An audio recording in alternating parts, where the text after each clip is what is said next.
Hello, everybody, and welcome to the Stream of Chaos. My name is James, and I am the keeper for this game of Call of Cthulhu. We are playing Shadows Over Stillwater, which is a Call of Cthulhu campaign set in the Wild West. I've got this same wonderful, great cast joining me. Let's have them introduce themselves. Who wants to start on off? Oh, this is always a trick question, isn't it? Yeah, and we go in the wrong order if we do the trick. Yeah. Look, I'll start us off. My name is Daniel.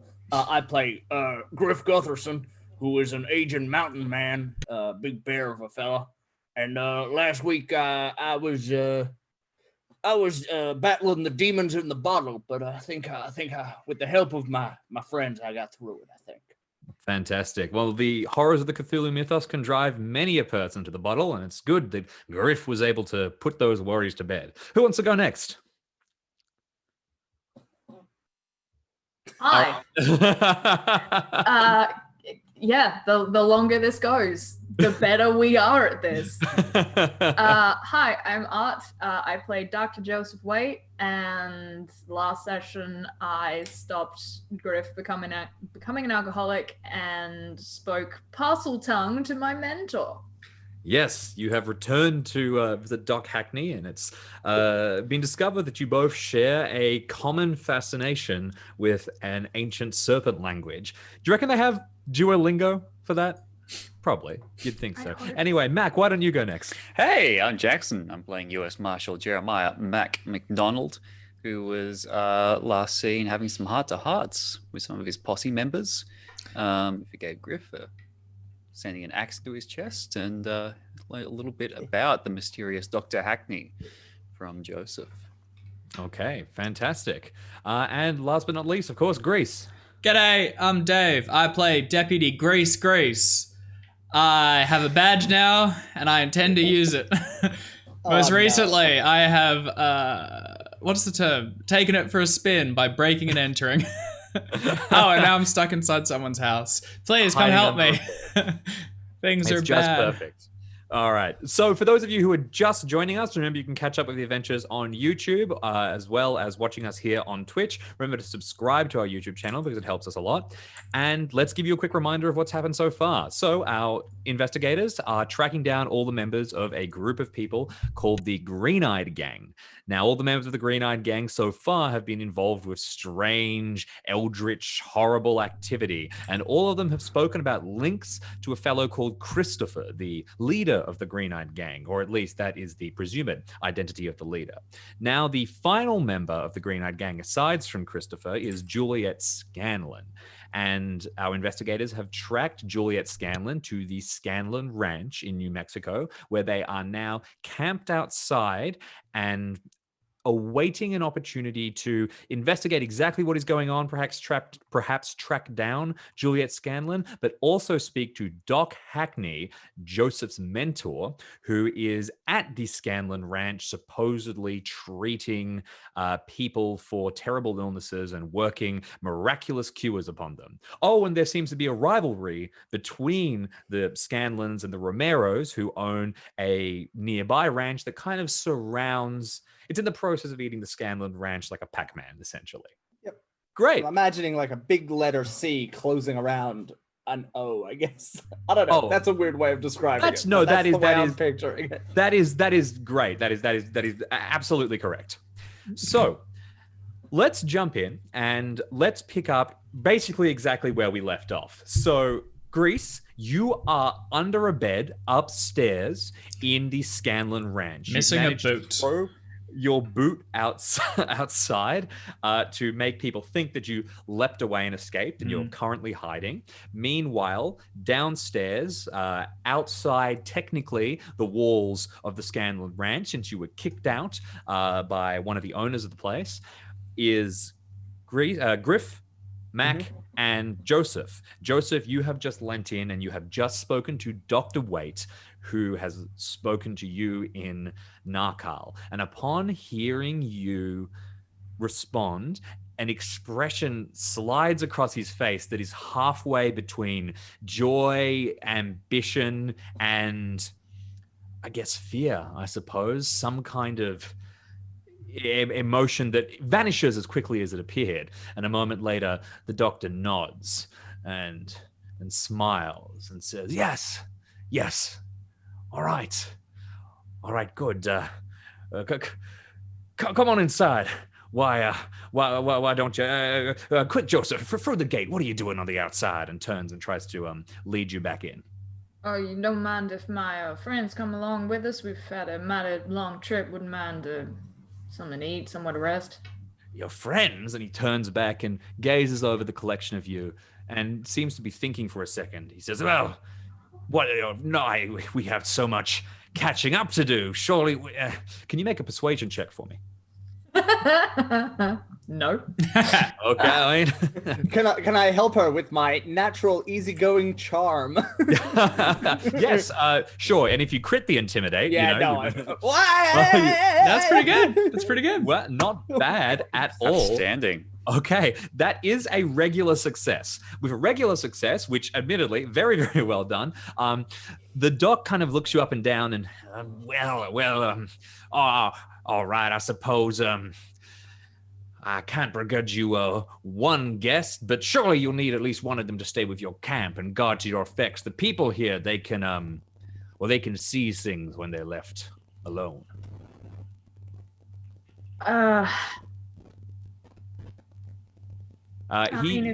Sorry. No, In your hesitation, as you kind of stop to think for just a second, the doc steps forward and plants himself in front of which of you two have the highest constitution? Oh, I've got 70. I've got 70. Have Okay, the same constitution. excellent. Would you like a secondary? Yes. 45. Okay. So the doc looks across the two of you. I'm going to have to refer to him as Hackney, and I'm going to have to refer to you as Joseph, Doc, because otherwise things are going to get very confusing. I mean, you could always be official and call me Dr. Waite. Exactly, you're right. That's almost too cool. No, I'm kidding. So Hackney steps forward and looks across the collection of you, and then eventually settles and steps in front of Griff and says, how about it then, my friend? Will you come inside with us? He wants me. Yes, that's right. You look like a strong, healthy one. I look to the doc. I mean, I would prefer not to leave one alone out here if these people are as uncouth as you seem to make out that they are. It doesn't exactly seem safe to leave one on his own. Well, no, if Doc's more comfortable with me staying outside, I reckon I can stay outside. I can look after myself. All right, if you're sure, man. Yes. Whatever our host requires. Good man. Yeah, you and I, we think alike. And you, my friend, and he points to you, Griff. Do you drink? I narrow my eyes at him and go, I have been known to. Right. And what about smoke? Do you smoke a pipe? Not currently. Okay, but in the past, never mind. Come on in there. We can have a conversation indoors. I think it is good to see you, Joseph. It truly is. I'm very pleased. You're very dear to me. And he has this big smile. Whatever arguments were in the past between the two of you, he seems to have thrown away. But he's also odd. I mean, obviously, he seems to be a little odd. Can you tell us a little bit about what you remember of your mentor, Joseph? How do you remember Dr. Hackney? Well, he wasn't a man to mince words. If you had something wrong with you and he couldn't do anything about it, he'd be upfront. But he wasn't harsh. He wasn't callous. He cared about people in the way that anyone who'd been through a war and amputated limbs cared about people. He is the reason I know how to cut people open and put them back together. Also, one of the reasons that I know about rudimentary anesthesia, as that was one of the things that they started doing during the war. All right. He Please continue. He was a father figure in the way my father wasn't. And that's about all I can say on the matter. Okay, no, that's fantastic. So you are pleased. I mean, these are words of reassurance. At least some part of you must be feeling grateful that Doc Hackney appears to be so happy to see you, even if he is acting a little bizarre. He turns on his heel and he begins to lead the collection of you back inside the house, heading for the Scanlan ranch. He gestures for you to follow him, but he won't turn back and check if you are. Do the three of you want to have any quick words or meaningful glances between the collection of you before you leave? Reckon I'll stay out here and make sure no one gets into trouble who shouldn't be getting into trouble. Yeah, you're gonna keep your eye out for the one who is always getting into trouble. Yeah, that's he's got my name tag on him now. You're practically responsible. Okay. I think for the time being, there might just be the three of us here, if you understand my meaning. And then I'll kind of pick up my bag and start walking in. Okay. And Griff, I presume you follow soon after? Yep, I follow. I sling my big gun up onto my shoulder and follow him in. The collection of people camped outside the house eye you as you enter, but they make no move to speak to you. And within a few moments, the silhouettes of Griff and Joseph have disappeared into the house. And Mac, you find yourself standing out completely alone. You're on the other side of a fence with this vast expanse behind you, and directly across the small fence, there's all these collections of tents. You have a moment of quiet and contemplation. You're completely by yourself. What are you doing? Looking at where I last saw Grease, which I believe was climbing through a bedroom window on the second story, if my memory serves. Absolutely. So, Grease, meanwhile, let's jump to you. You are underneath a bed upstairs in the Scanlan ranch, not in the master bedroom, but in one of the side ones. You've had a bit of a glance around and you've gotten used to the room somewhat. This is a nice bed. It's actually, the sheets are a nice pale blue. There's some dried flowers in one corner, a wardrobe. Everything's very neatly arranged. It's probably the nicest room you've spent time in, to be honest.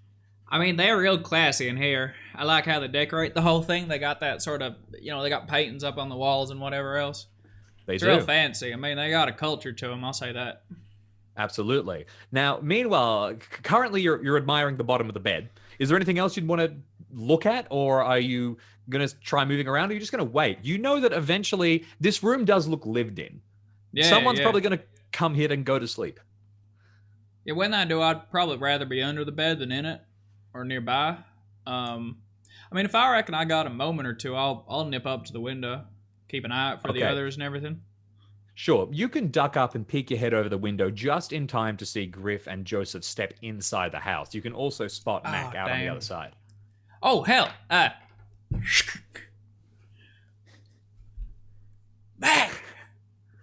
To me, Grace! From far away, you can see this tiny head begin to wave. Now, it is going to be difficult for the two of you to communicate. If you start yelling, then everyone down on the ground is going to be able to spot you and people are going to hear you. But if you want to make some signs towards each other, Mac? Come back. All right. While the two of you gesture at each other, trying desperately to get some kind of meaning I need an evac. Send a helicopter. Downstairs, the two of you step inside and you're brought into a small parlor room, basically, where you can hear, as soon as you arrive, the doc is having some kind of under his breath discussion with the same woman who previously kicked you out. And he calls her Evelyn at one point, is something that you overhear, but the rest of it is just muttered whispers. You can make a listen check if you'd like to try and get the details. That would be very kind.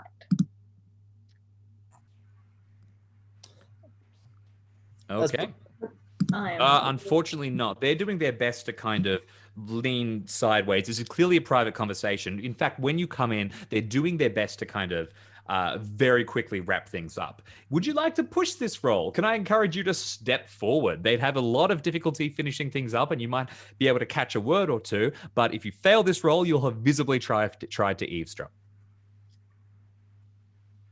No, I think I'm distracted for another reason, and I think I'll hold on to that reason for later. Okay, fantastic. All right. So the collection of characters, they continue to mutter for a second, and then Evelyn spins on her heel and she walks out of the room. And the doc turns back to you and says, "Well, come with me. I've set up a small surgery to one side." And he leads the two of you into what would have probably been a dining room originally, probably a private dining room, not one of the larger mess hall style rooms where a lot of the staff and ranchers and ranch assistants would have been fed at one time. The inside of the building is completely filled with all kinds of state-of-the-art medical equipment. It's beautiful. It looks like the kind of doctor's surgery that you would expect to see in town. There's books laid out along with various impressive titles. Some of the newest editions, Joseph, some that you haven't even had the chance to read yet because you've been on the road for so long. There's brand new equipment that's probably been shipped in from somewhere. There's no bodies or no people or anything like that. There is also a lot of alchemical equipment scattered around. Now, I would like somebody to make an occult roll, whoever has the highest occult skill, as you step inside. My occult is... I can do mine on one hand. Mine is the same. Okay. I do not believe in mysticism. I'm a doctor. But Perfect. we've seen it. In which case, you don't need to That's not mysticism, that's science.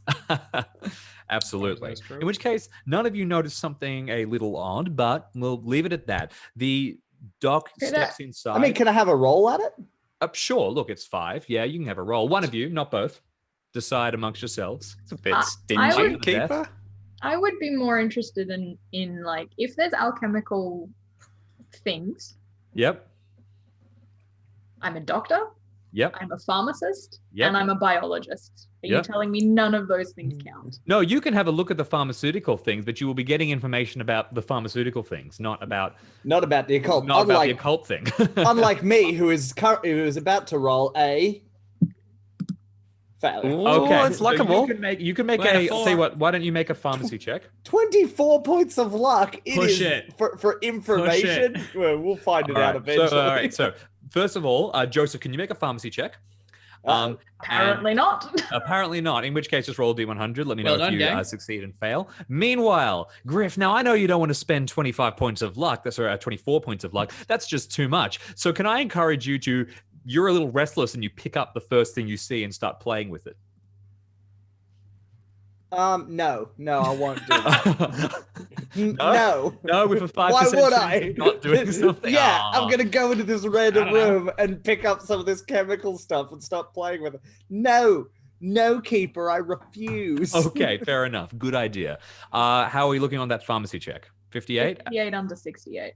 Okay, perfect. So you can have a look at the pharmacy equipment that is there, and you can immediately recognize most of the equipment and its uses. There's things to synthesize some simple drugs, things to do some simple tests.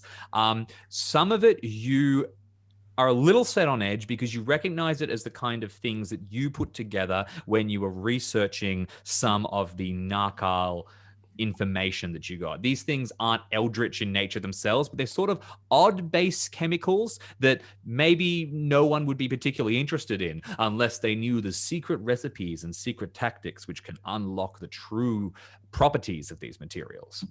Things like rings of salt and mercury and stuff like that. Stuff that doesn't look too out of place, but you know a little bit of the background too. So Doc Hackney moves a couple of chairs around and motions the two of you to sit. There's only one proper chair apart from the one that he's sitting in. The other one is one of those kind of chaise lounge therapist style chairs. But of course, this is pre the advent of mainstream psychology, so it's just a chaise lounge and there's nothing sinister about it at all. Who wants the chaise lounge? Who's sitting in the normal chair? Can I remain standing, Sure. I'd like to sort of shuffle over into a corner of a room where, like, and I'm going to describe what I want and see how much I can get. Yep. I want my back to be against a wall, and I want to have vision of all entrances and all people within this room. Absolutely. You Best can I do can. that relatively easily. There's like a model skeleton that's hung up, and you have to push yourself and stand right next to it, but you can see everything. And Yep, unless the and I skeleton's about to reach up and strangle you. The skeleton's name know. is Jeffrey. Oh, yeah. I had a model skeleton when I was a kid. His name was Jeffrey. That's very cool. The skeleton's name is absolutely Jeffrey. Jeffrey the skeleton, hanging at the side. You put yourself in the corner. You don't need to make a roll for that. You can see the door. There's windows to this place, but they all have curtains drawn across them, and some of them have like books placed in front of them and stuff. They're clearly not intended to ever be opened, and it would be a little bit of an endeavor to get through all of the debris that's in the way. Hackney doesn't seem to mind that you don't sit. He seems pretty focused on Joseph, and he turns around and sits down, splaying his fingers, and says, "So, Joseph, are you You came this way. Sorry, my voice is slipping all over the place with this character. I apologize. Is it though? Well, I like it. Or is it intentional? Sounds awfully familiar. I'm not gonna lie. Yeah. So once he's seated, he's gonna say, what is your business here? What brought you at last to see me? Didn't know where you were. Last I heard, you were run afoul of someone, and I came across a medicine man, snake oil salesman in town who was using your name, which I found kind of interesting. And I thought, well, bygones be bygones, may as well come say howdy. Yes. Well, rumors and great exaggerations and all of that. Yeah, well, bygones be bygones indeed. I am so pleased to see you. You've kept up your practice, I presume? Absolutely. I may have learned a few things along the way. As you always said, you don't learn everything by sitting in the classroom. You certainly took that lesson to heart. I'm glad. And you have learnt, well, the most beautiful language of all. I'm learning. Well, you'll find it takes some time to adapt to, but you'll find it quite natural with enough practice. That is. Let's catch up. But first of all, you're not interested in a job, are you? I suppose that depends on how much it's paying and what it entails doing. Paying? Well, we'll organize, but money is no real object. It's the chance to learn, the chance to experiment, and to understand something new. Wouldn't you agree? Well, of course, that's the whole point of medicine, to learn something new. Yes, good. We're on the cutting edge of so much here, and we have... Well, there's so much to go through, but if you're interested, and he starts kind of shuffling around papers to his side, eventually pulls out a notebook and then leans back in his chair very professorially and says, let's make this formal then. Do you keep a copy of your credentials with you? Yeah, you mean my university credentials? Yes, all of the above, letters of recommendation, anything like that. You see, I want to do this properly. It's important. Very important. I mean, it's not like I haven't worked for you before without him. I understand, but forget it. No import for the time being, I suppose. And he begins to sort of write down notes. He's clearly actually making some kind of mark about it. He circles something. He underlines something.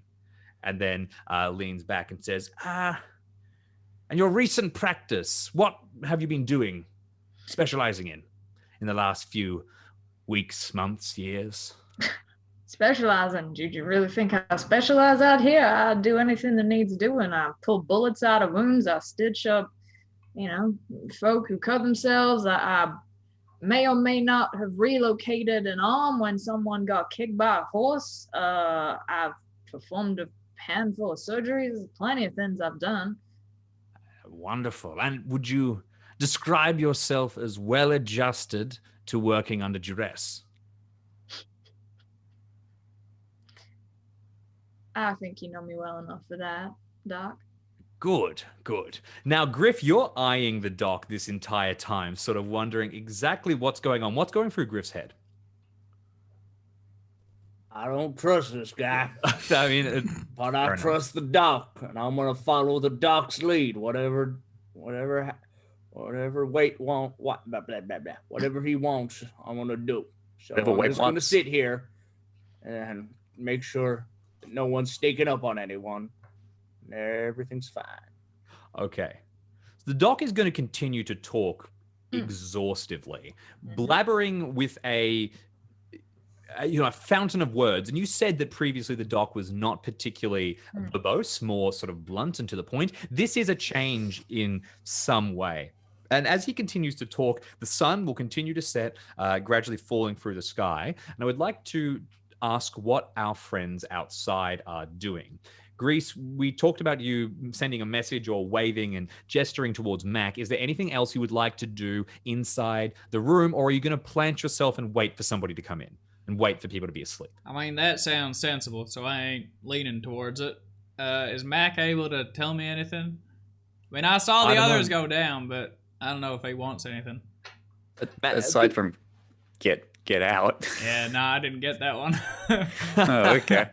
I mean, I understand the concept, but I burn a lot of resources getting up here. I don't really feel like losing the high ground too soon. I mean, if they come at me, I'm in a superior position up here. All right. I tell you what, I go out to the window and I've taken one of the sheets off the bed and I'm like twisting it up into a rope and I hold it up. And I like motion as if I could pull you up here if that was useful. You'd be walking in full view of about 24 people. All right, that's a dumb idea. That's a dumb idea. I don't know how to make a bed, so that's just kind of going back on it. Shit. All right, I reckon my cover's gonna be blown pretty soon, one way or the other. So I'll go do some snooping. I mean, it seems the best for me right now. All right, fantastic. So you start, I guess, wandering around the room. Anything in the room, first of all? I mean, I'm looking for cases or something. If people are sleeping in here and they got personables, I'll look in them. Make a spot hidden check for me. Sure, you got it. Spot hidden. 6 to 4. That ain't great. Okay. You start looking for various, you're looking for evidence, basically. In your head, if there's going to be a crime that's being committed here, you're going to open and a body's going to fall out. And since you're basically looking for nothing short of blatantly obvious, something weird is going on. Well, I get to the corner, I spend half my time looking at a footstool, and I can't figure out what the fuck it's for. I'm like, why this chair is so small? They got to be doing something that's stitching or... Nope, just seems small. That's weird. For a child or something. Maybe. You spend a bit of time searching through the room, but you can't really come across anything. You peek outside, and there are other people bustling around on this landing. You're not completely alone, but about an hour past sunset, as things get dark, enough people are going to go downstairs to eat that you reckon you could probably move around the top floor yourself. And a reminder of what you can see, there's basically there's this second bedroom that you're in currently. Yeah. There's what looks like a larger kind of painting room or workspace set up to one side, and there's a master bedroom as well. All right, well, I mean, master bedroom seems good as any. Any of these doors locked? You look out, you can't imagine how they would be, because they look relatively simple. They don't have locks on them. They could be latched from the inside, but you expect and they gotta be in there, and I don't want to say anyone anyway, so. Exactly. All right, I will walk out onto the landing, and I'm continuing with my disguise more than, like, I'll be quiet, but if someone comes up, I'm dressed in a similar garb. I hope that confuses them for long enough that I can run. There is a chance that as you're moving through, somebody looks up and spots you, so you can rely on your disguise. But you are essentially in, I guess, what we would call the most secure area of the house. This is a place where only certain staff members are allowed to go. Basically, only members of the immediate house staff or the family itself. So, a disguise check. I'm going to ask for a hard disguise check. Basically, No, I'm just. I mean, do I have to roll? I'll just walk. Yeah, my stealth okay. is way better. I'm just saying if they come up, I am disguised. Okay, If you it are just gives me an disguised. instant. All right, good. I will ask you for a stealth check. Sure, got it. I mean, I'm just trying to move quietly. I reckon that floorboard looks creaky, and I'm going to do a little. Oh, easy. Okay, Over you that. you prowl across the room, silent as a cat, head towards the master bedroom, and open it up. The other bedroom was neat. This one is impeccably clean. The bed is made and puffed up. There are sets of clothes laid out to one side. What looks like a fine suit. The decor here is far too wealthy and extremely impractical for ranchers. It really looks like that the people here are trying to project an aura of wealth. You step inside the room and begin to take a look around. You can identify that this is probably the bedroom of the owner and the owning family. So the husband and wife who own the place. This is where they sleep. There's Sure. nothing immediately suspicious. There's no bodies. There's nothing like that. You can open up a couple of the cupboards. That's about it. The desk to one side. Yeah, I mean, You make another spot hidden check, but that's going to be some more time to properly search the place. If you have any particular ideas of what you're looking for, you can let me know. Otherwise, you're just sort of generally snooping. Well, I mean, I know the doc's here somewhere, staying. So, and I don't think I've seen like the room he's in, unless that was the guest room, maybe. No, the dock is actually downstairs in one of the side dining rooms. So you are on a different level. No, but like where he's sleeping. Where he's sleeping. Yeah, sorry, different situation. No, the doctor is not sleeping here. You have not seen that. Okay, cool. All right. I mean, I guess the like writing desk. I'll go a little through the noties, see if there's anything of substance. Okay, you step over and you begin to look through all of the notes. Accounting The roll, desk maybe? here- Law. I'm going to ask for a roll, but let me tell you first, the stuff on the desk is innocuous. Unfortunately, it's also properly tidied away that it's inside the desk and the desk is locked. So I will need a locksmith check or a strength check if you want to just kind of rip the thing open. As I mean, I ain't a thief, so I don't have locksmithing, and I actually don't. So strength, I guess. Okay. With your extreme stealth check, I'm not going to make you roll any kind of stealth conditions. You're still hidden. You're waiting for like a loud noise. There's like a toast downstairs or something. You take at the drawer and you rip it as hard as you can.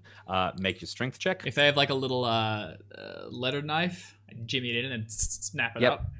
Perfect. My strength is also super low, so yeah, it's Clang, clang. The letter knife bends. It's not a very good one. You can push it. That would be, you'd have to push the whole desk like against the wall, and you risk breaking the entire desk. that seems untoward. Stealth op. I will leave it, I think. And I mean, I'll just go stick my nose in the last room, see if there's a corpse leaning up against the wall. All right. You walk into the last room. You reach forward. It's not locked. You open it up, and you can see inside is this beautifully set up nursery. And there's a cot in the corner, and it just looks so nice. You can this is something straight out of a storybook. You can hear the soft mewling of an infant coming from the crib. And you glance once or twice around the room. Do you want to step inside and have a decent look? No, not at all. I mean, I don't. Okay. No. I mean, I love kids. I go right in. I go, oh boy, a human child. I can't wait. I wonder why you're so suspicious. Because it's creepy. You walk into the room. And it will definitely be human. You're definitely human. You go to peek over at the child. Hey, little feller. You lean over, and what catches your eye. Lying in the cot is a horrible, deformed, scaled mess with fangs poking out from various bits, several eyes. It's a deformed monstrosity, and it looks towards you and coos divinely. Make a sanity check. Okie dokie. It is a monstrosity, also known as a human baby. Baby, yes. Okay, Hard- with hard hard success. success, you're just going to lose a single point of sanity. And we're going to cut away from you now. We're going to cut back outside to Marshall Mack. I think there's going to be a note when it cuts back to me. So once the timing lines up. Okay, sure thing. Good to know. Thank you. Marshall, you are standing outside and kind of just you're waiting to see anything from Grease. Grease has been wandering around upstairs as far as you are aware. Have you taken any other action? Well, I guess as long as it's all quiet. If I've seen that Grease has disappeared, I'll do my best to keep my tabs on the second floor and any activity therein. But I also wouldn't mind keeping an eye on the folks in the yard and seeing if there are any ne'er-do-wells or indeed any evidence of green-eyed gang members. Absolutely. Make for me a psychology test. I thought you'd never ask. Why? I ask a lot. That's true, you do. Sorry, is this psychology? Yes, psychology. Excellent. Get There it is. Oh, an extreme success. Okay. Extreme success. All right, perfect. Gosh, with an extreme, what are you going to find out? So first of all, there is someone eyeing you. A man set off to one side. He's like looking up occasionally and seems too nervous to really approach. But you can tell that he is considering heading towards you or getting into some kind of conversation with you. With that extreme, because there's not the people here are genuinely just sick. They are brimming with anticipation to be treated, and they are desperate. You're not going to find much from the individual people around here, except for this person who, after looking at you a few times because of your extreme, I'm going to say that you exude an aura of confidence or calm or something. And this person, whose name is Anton, is going to get up and is going to come towards you. She steps forward, gets to the gate, opens it slightly, moves past, looks around for a second, and then hurries over and steps into the light of the small fire that you've set up and says, I'm sorry to disturb you. Do you have a moment? Yeah. What seems to be the problem? Well, I saw you were you're a marshal, unless I'm wrong. I guess I got to report a crime. That's all. I'd be happy to hear it. Something happened here at the ranch? Well, now I don't know nothing really.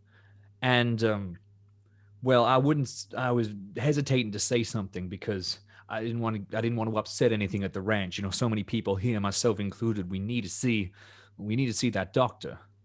It's our only chance. And we thought telling anyone might throw things into jeopardy, but I seen that no one else was going to act, and I feel it's my responsibility. So I'm letting you know that a couple of times a week, you know, maybe a bit less than that, they're bringing out, well, some of the ranch hands, they're bringing out something. I thought maybe it might be folk, and that's why I'm bringing it up, out towards the desert on the Romero land in the corner over there, and he points off sort of through the crags. They head out in that direction. I don't follow, mind you. I'm too unwell to, but about a day or two after, if they take someone out, they let in someone new. When you say take them out, you mean they're still alive? They're still on 2 feet? No, they're covered up with blankets and the like. Conjecture, you know, if I had to guess, Marshall, I'd say that the people who aren't getting better are getting taken out into the desert, carried out by the ranchers. Yeah, it's unfortunate, but hopefully they're treating them with respect and burying them. Well, what exactly is the crime here? Well, he kind of turns, he says, I mean, well, it ain't real Christian, is it? Be dumping bodies out in the desert? And isn't there like rules around this? Don't doctors have to? I don't know. Maybe you're right. And he kind of scratches at his head. Suppose I'll look into it, but well, There's no saying that they ain't treating them right, giving them a burial.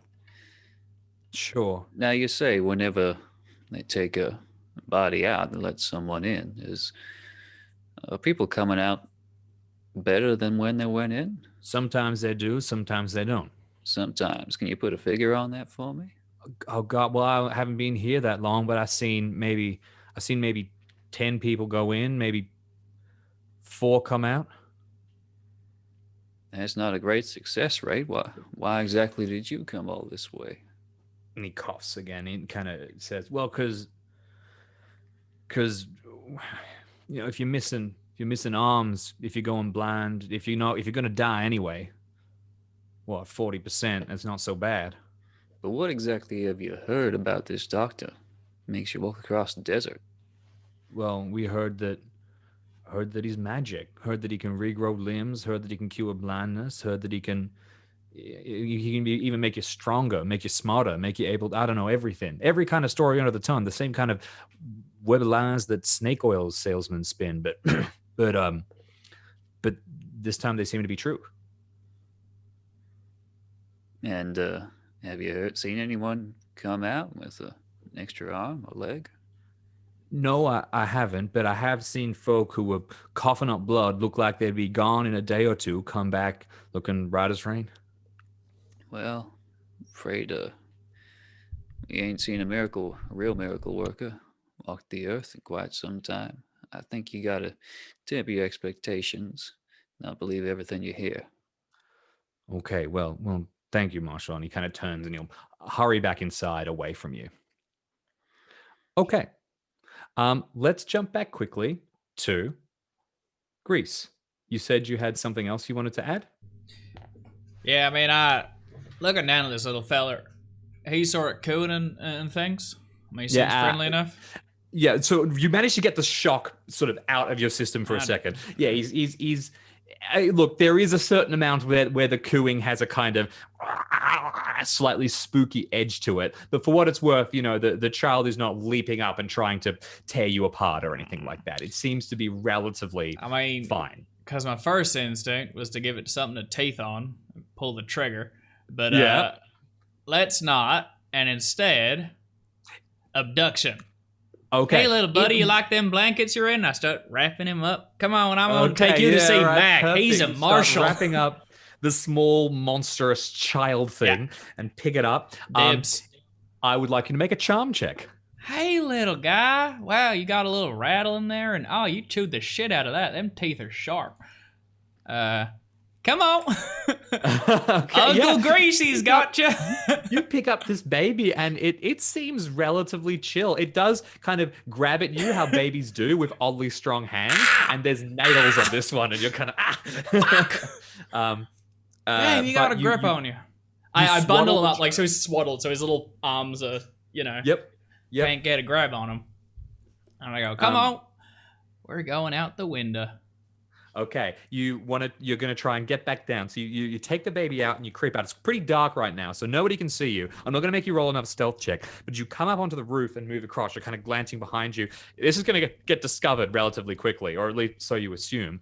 I will need a hard climb check because you were carrying a baby under one arm to get down. Mac! Hard to argue with that one. Oh, I'm talking to someone. You're on your own. I can't see Mac. You can see Mac, but the conversations kind of line up. So eventually, Mac, you stop talking and nod. I would like you to make a listen check to be able to hear, because if you're being loud enough to alert Mac, but not loud enough to alert the crowd of people who are camped out outside the house. My left socked foot is beginning to kick off my other boot. And I'm going to try it. Right. Once he's not looking, I'm going to try it. You know when you get it to the edge of your foot and then you kick it? Yep. That's my next plan. If he doesn't notice you, I'm going to try and kick it over towards him. So here's what we're going to do. Mac, I want a listen check from you. I got dynamite blood off my face. I can't hear shit. Yeah, you got bad listen. You got tinnitus. Did I spend 4 points of luck To not hear him? To not hear him. You wouldn't. Mac! This is what I was looking for. Okay, so Mac, I think it's too perfect. So you're gonna watch over Grease. You're not gonna let him get into trouble. You turn around and he's standing on the roof with no shoes with a baby. And then the boot lands next to you. Mac. What does Mac do? What's the is it just silence and shock, or There's a if you had a listen of 99, you'd hear some faint teeth grinding. But that's all. okay? Grease I'm is standing crouched on the down roof, in like a holding squat baby. now. Between you and Grease, there is like 35, 40 people camped out like at their little stoves, and you can see like the bright eyes of Grease peering at you from the roof. So I finished the conversation. Yes, yeah. The Alright. Anton is leaving. I guess as best I can make it seem like I'm pondering something that Anton told me, and Yep. just gonna casually go back over the gates through the gates and casually walk through the yard, kind of doing like a vague, low-key kind of investigatory look, but don't bother me. I'm thinking. As he's getting closer, Okay. just enough to maybe throw off his stride, I pull away enough of the cloth to show like lizard skin. And I go, it's a lizard! Okay, so a couple of things. Oh God, I want you to make a luck check, Mac, to determine whether or not someone who saw you getting kicked out is going to be in a position to witness you enter the property again. I'm feeling exceptionally lucky. Oh. Oh, okay. You are fine. Everyone's inside eating. They're still doing the toast. You walk forward. Grease pulls back the hood on the baby, and you can see this adorable little cooing monster staring at you. And I would like a sanity check. Maybe get Might some be bonus demonstrating. die because I only gave him like a little heads up of it. Yeah, that's fair. You kind of, that's fair. I'll be fine regardless. It's Okay. pretty good. Oh, Yep, you're good. The old sane Mac. That's Mac's what they seen a call you. dozen of these. I took a single point when I succeeded. Yes. Just you seems took a only single fair point. that Mac can I have the same. Yeah. Oh, absolutely. Yeah. You took Sorry. a single you take point for a single point. hard Thank you. success, not a regular success. Yeah, it's true. Yeah. No, you will take a single point, Mac, of sanity damage. And as you kind of spot this, we're going to cut back inside for a second Oh, hell. towards where the doctor and Griff are talking. So Hackney is continuing and has basically been questioning you about all kinds of details. And the questions are pretty routine. They are what you would ask someone if you were interviewing them for a nice kind of job that you didn't know well, which is bizarre because it seems like this isn't entirely a nice job sort of situation. And also, you know Hackney relatively well. And Hackney it's not kind of the behavior of like, oh, you've seen people take on other people's skin. It's not that kind of situation. It's just Hackney is behaving weirdly and maybe kind of reintroducing himself to you to a certain extent. But after a while, the interview questions turn a little bit. Before we jump to that, I would like you to make a credit rating check, Doc, to try and represent your medical achievements. Oh. Ooh. Oh, okay. bad thing. So Oh, hey, it factors in the fumble thing now. Yeah, it does. Yeah, perfect. How's So that? So unfortunately, Dr. Hackney does not seem particularly impressed, and he's kind of, as he gets more and more, deeper into questions, the notepad pages are filling up, and he's writing all of these various bits and pieces down. After a while, he nods. You can push that. You can luck it. If you want to push it, it would be, I guess, sort of deliberately exaggerating or boasting. emphasizing certain parts of your achievements that you think he wants to hear. I think Joseph is pretty understated. Like, I actually think that him failing this is just him, like, not really selling himself, because that's not what he does. Great. Okay. Like, he would very much just let his experience of what he's been through and what other people say about his skills is kind of how he has any reputation at all. He does not ever really say, I'm the greatest doctor. He's like, I'm a doctor, is what I do. I help people. So I think it's reasonable. Brilliant. Okay, so you kind of just being factual, and after a while, as he reaches the bottom of one page and flips to another, Doc Hackney kind of mutters to himself and says, "Well, let's get to the crux of it then. Your narco. How did you learn it? How did you become aware?" That's a kind of an odd story. We came across a man who sold us some well, didn't sell us. He gave us some bandanas, Mhm. and we went right on into town, and apparently the bandanas he gave us were somehow related to some kind of gang what shot a bunch of people. And then we found him dead, and then we found him dead again. Mm. And he had something on him, like a tablet thing. I'm not really sure. And I sort of picked it up and took a look at it, and well, you know, I like to try and solve problems. So, well, a new language is just kind of like a code. You just got to work it out, you know? Of course. And you never actually met one of the serpent folk in person. It's hard to know. I mean, if they can, well, if the other one wasn't the first one, then I guess I met a dead one.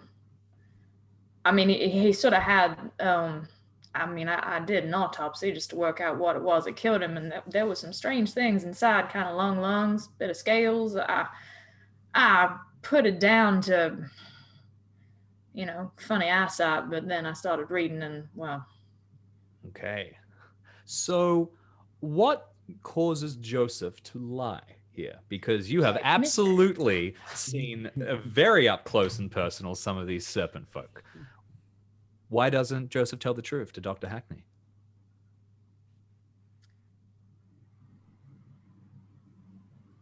He's embarrassed. Okay, all right. That's interesting, because guilt is something that Joseph no longer feels, but embarrassment is not guilt. They are, yeah.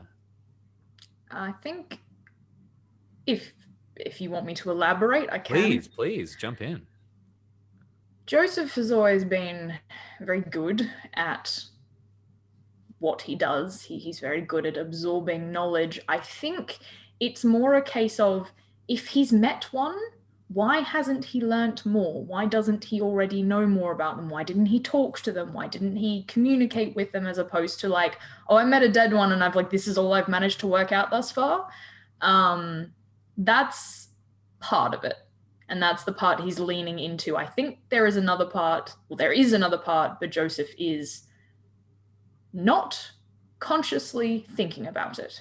Okay.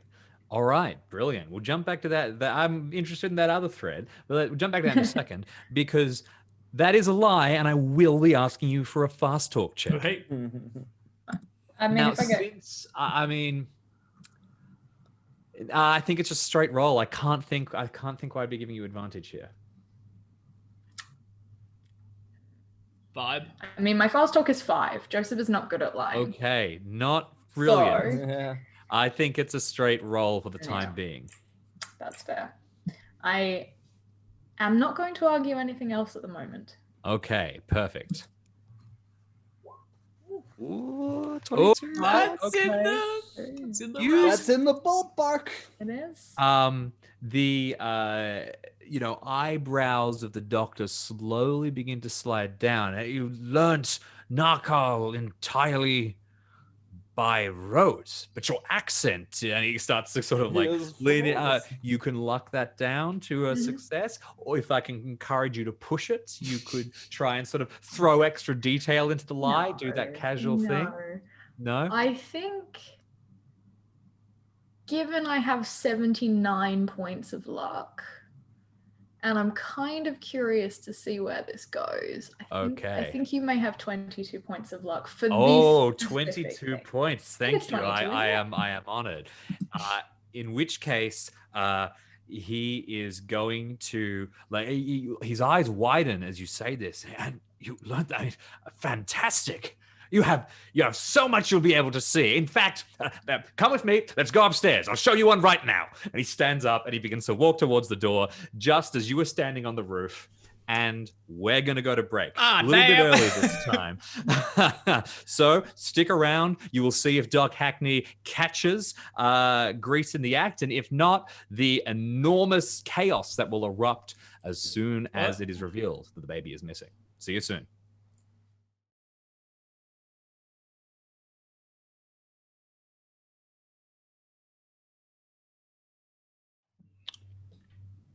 Hello, everybody, and welcome back to the Stream of Chaos. When we left off, we had Grease standing on the roof, holding a baby, a serpent snake person baby, which he had just pulled a scrap of cloth off and shown to Mac, who had taken some sanity damage from doing so. Meanwhile, downstairs, Joseph and Griff had revealed to Dr. Hackney that they had not met a serpent person before, and Dr. Hackney had said, "Oh, come up, we'll go upstairs and look at one right now." So, a confrontation is coming.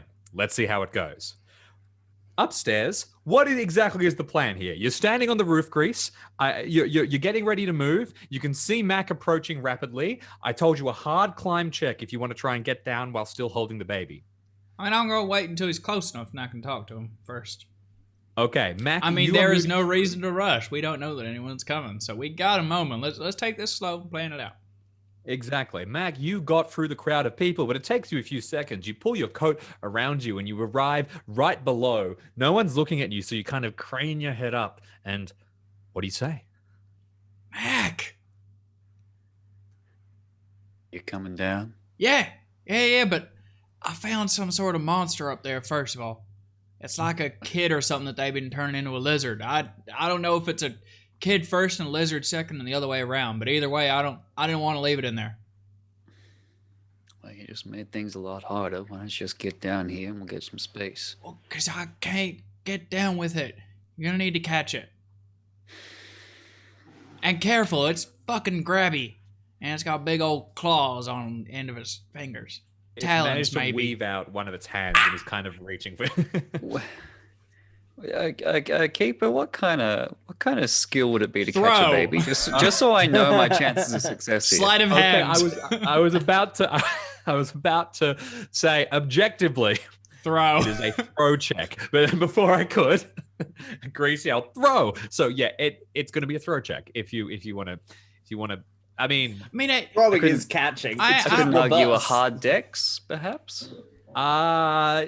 you could argue me Grease making the throw check. Nice, easy one. I mean, I'm the one Yeah. dropping it. Can I make a throw check with a bonus die, given it ain't far and he's going to catch it? Yeah, absolutely. That will. I mean, you are in a situation here where it really is going to be. I'm assuming, Grease, you're not going to just try and spike the kid. You're going to carefully get down and lower it. And Mac, you're going to. It's I'm so gonna get you on can my make tongue. a throw check with I'm bonus. gonna lower the little bastard down, and then Mac's going to grab him. All right, got to open up my damn sheet. I'm doing it one-handed because I got the kid. Come here. Just brilliant. You know how it is, kids. Okay, well, I'll tell you what. That's actually convenient. Let's leave it there. Don't make the check yet. Alrighty. Downstairs, the two of you, are shocked as Hackney stands up and says, "Come on! I'll show you one right now. It will be fantastic. Quick now!" And heads towards the door, opens it up, and gestures for you to follow through. I think like naturally Joseph's just like, you have one in the house? Yes, just upstairs. He shuts the door for a second. He says, "Of course, just a quick look. We don't want to disturb the little thing, but it really is quite fascinating." Wait, they little? That's right, an infant.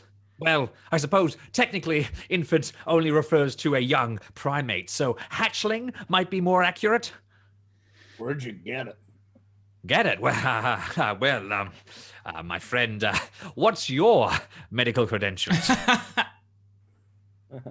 I am what you would call a taxidermist. I have dealt with many. I have dealt with many of the corpse of an animal in my time and harvested it for whatever it may bring. Well, why don't we go up and take a look, and then we can continue this discussion after you have, experienced the sublime. I really would like to know where you got it from. He kind of goes to leave again. He's blustering, and then you ask him one more time, and he shuts the door again, turns back. If it helps, Doc, I trust Griff. I didn't come all this way with people that I don't trust in, and they trust me. We're just curious folk, I mean, I only seen one of these things dead, and now to find out the they've got hatchlings, and that's a lot to take in. Well, the short answer, and he turns back, goes back to his chair and leans on it. Looks like you've got a reprieve. Upstairs, you're leaning down, you've got the child in your hands. I mean, they don't know I've got the kid, but they know I was upstairs. So if they try and get a loud bang through or something, I will hear it. All right, I scoot down onto my stomach, lower the child in my hands. Can we get away with not making a roll? Because I'm just kind of popping it down there. It's fine. You at this Actually, stage, I do need to weigh up the risk of spiking a child and the boon of ticking throw. You are Today fine. the child wins, but it was closer than I care to admit. Okay. You drop down the child, Mac. You're catching it? I am. There you go, little buddy. I'm not going to make a roll. You catch this child and kind of hold it in your hands. It looks towards you, and it is truly terrifying. It is lizard-like and utterly bizarre. Every hair in your body stands up on end as you kind of hold this thing, this kind of primal urge saying, "Run, run! What are you doing?" But you hold it as it coos softly. I don't like this. I don't want to kidnap it. We ain't kidnapping. Maybe we're rescuing it. I mean, I didn't see any lizards in there, so maybe we're going to bring it home or something. Look, I don't know what the others are up to, but I'm going to hop back in. No. What happens if something sees it's missing? I'm just going to stay up here on the roof. See them two windows over there? I can stand in between them on the outside. Ain't no one going to see old Grease. And then I'm in range in case something kicks off. I mean, you know, Griff, he's useless in there. And, the doc's handy with a pistol, but maybe it'd be good if I'm nearby. I mean, you're babysitting now. I've graduated, Mac. You got a new kid. And then I head back towards the window. Okay, Mac, you're standing in the middle. Are you going to make it back to the camp? What are you doing? Yeah, I'm going to... I imagine I've got a pocket in the inside of my coat large enough to just tuck it in. And you wrap your coat around it. You can feel it. You can feel it kneading against your side, and you hurry forward. I'm going to make it back to the camp. Heading back to the camp and to the to the warmth of the fire. Downstairs, Doc Hackney continues, leaning on the end of his chair and says, "Suffice it to say that I have been so fortunate enough to work extensively with the serpent folk and to understand great details of their technological advances, but I am not comfortable sharing these details and the full extent of the job that I would like to offer you before I am certain that you are, well, ready, I suppose. And if I may, my friend," and he turns towards you, "taxidermist, you said, well, it's a stretch from doctor, but you could be useful to our work as well. You're a strong sort, resistant." Yes, and he eyes you like a piece of meat, kind of like up and down. And all right, come upstairs. Come. I'll show you the child. Oh, hold on a second. This is not Joseph doing this. No, please. Yeah. Genuinely, he's like, hold on.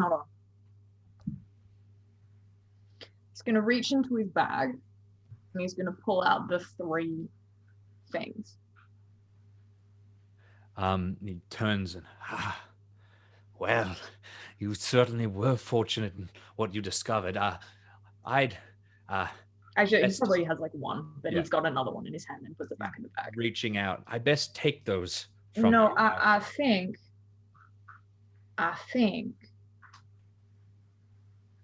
think we should work together on this.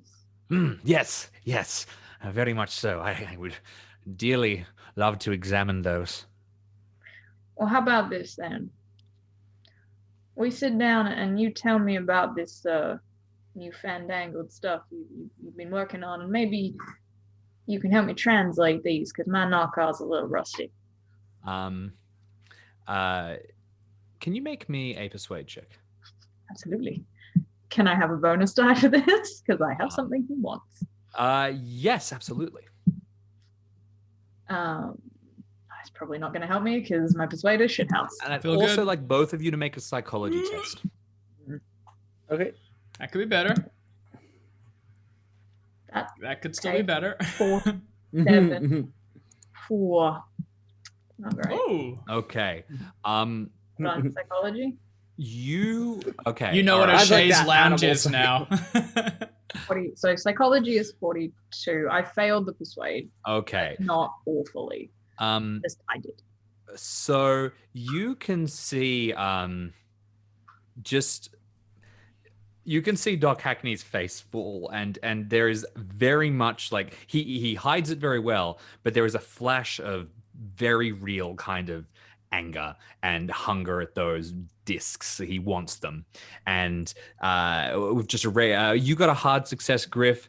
You would consider this man to be dangerous. This is not the kind. This as in.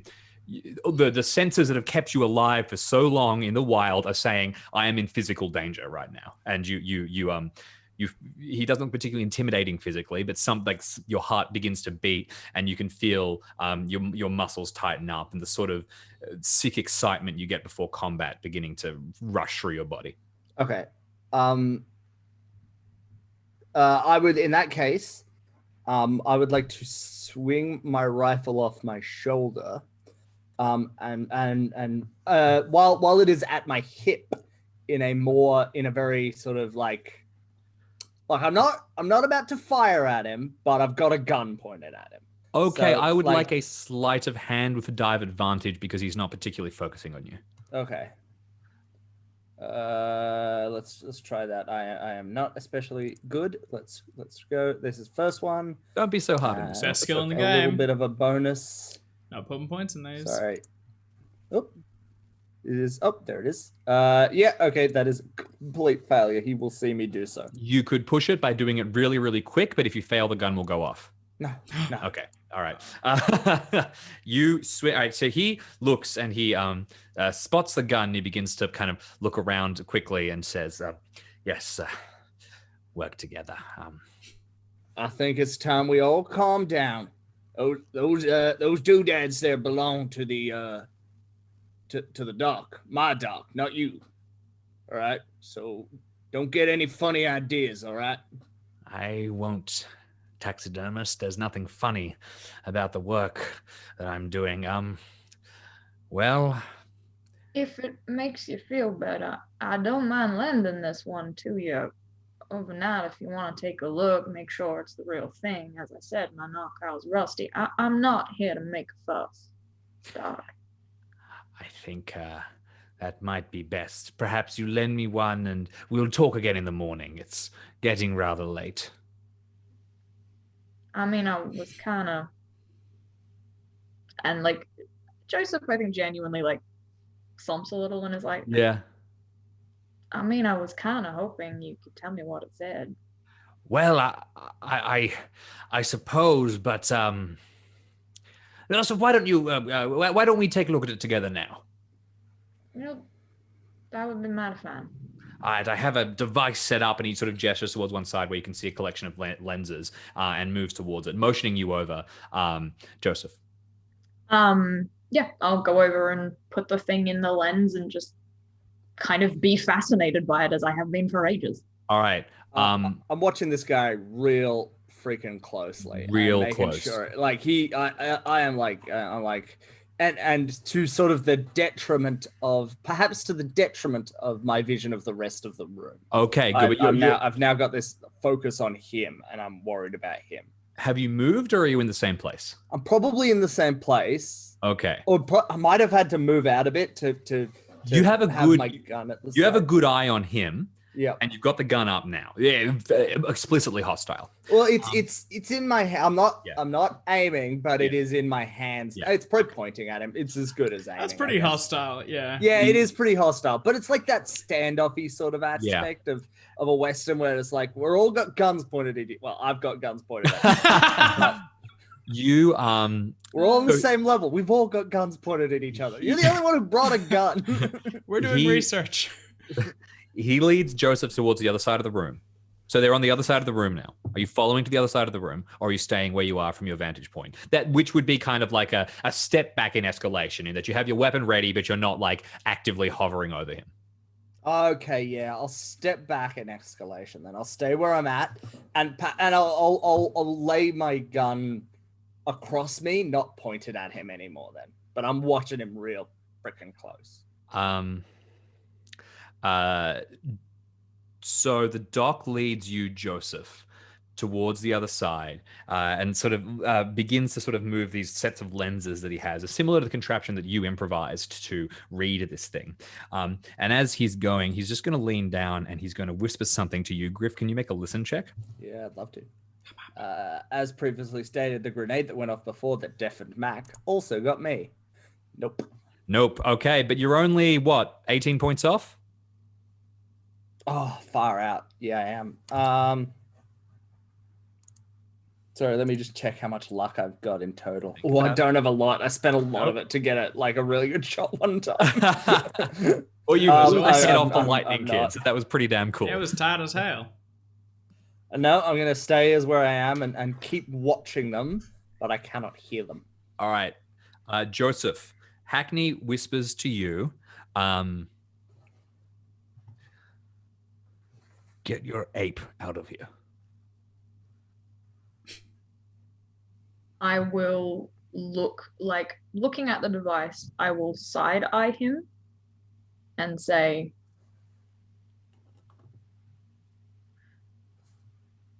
will you teach me if I do? Yes. All this and more.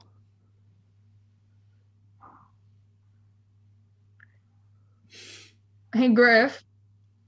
Yep. I'm a little worried about Mac being out on the Romero Ranch on his own. I know Doc, we've had our differences in the past. He ain't dangerous. Feisty, but he ain't dangerous. Would you mind checking on Mac? I'm just a little concerned. Are you sure, Doc? Just I don't like the idea of leaving you in here alone.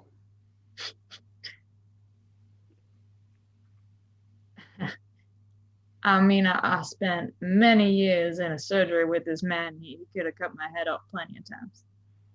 And then chopped me up small enough no one would find me. I don't think he's going to do that now. Yeah, but people change. Yeah, but the more they change, the more they stay the same.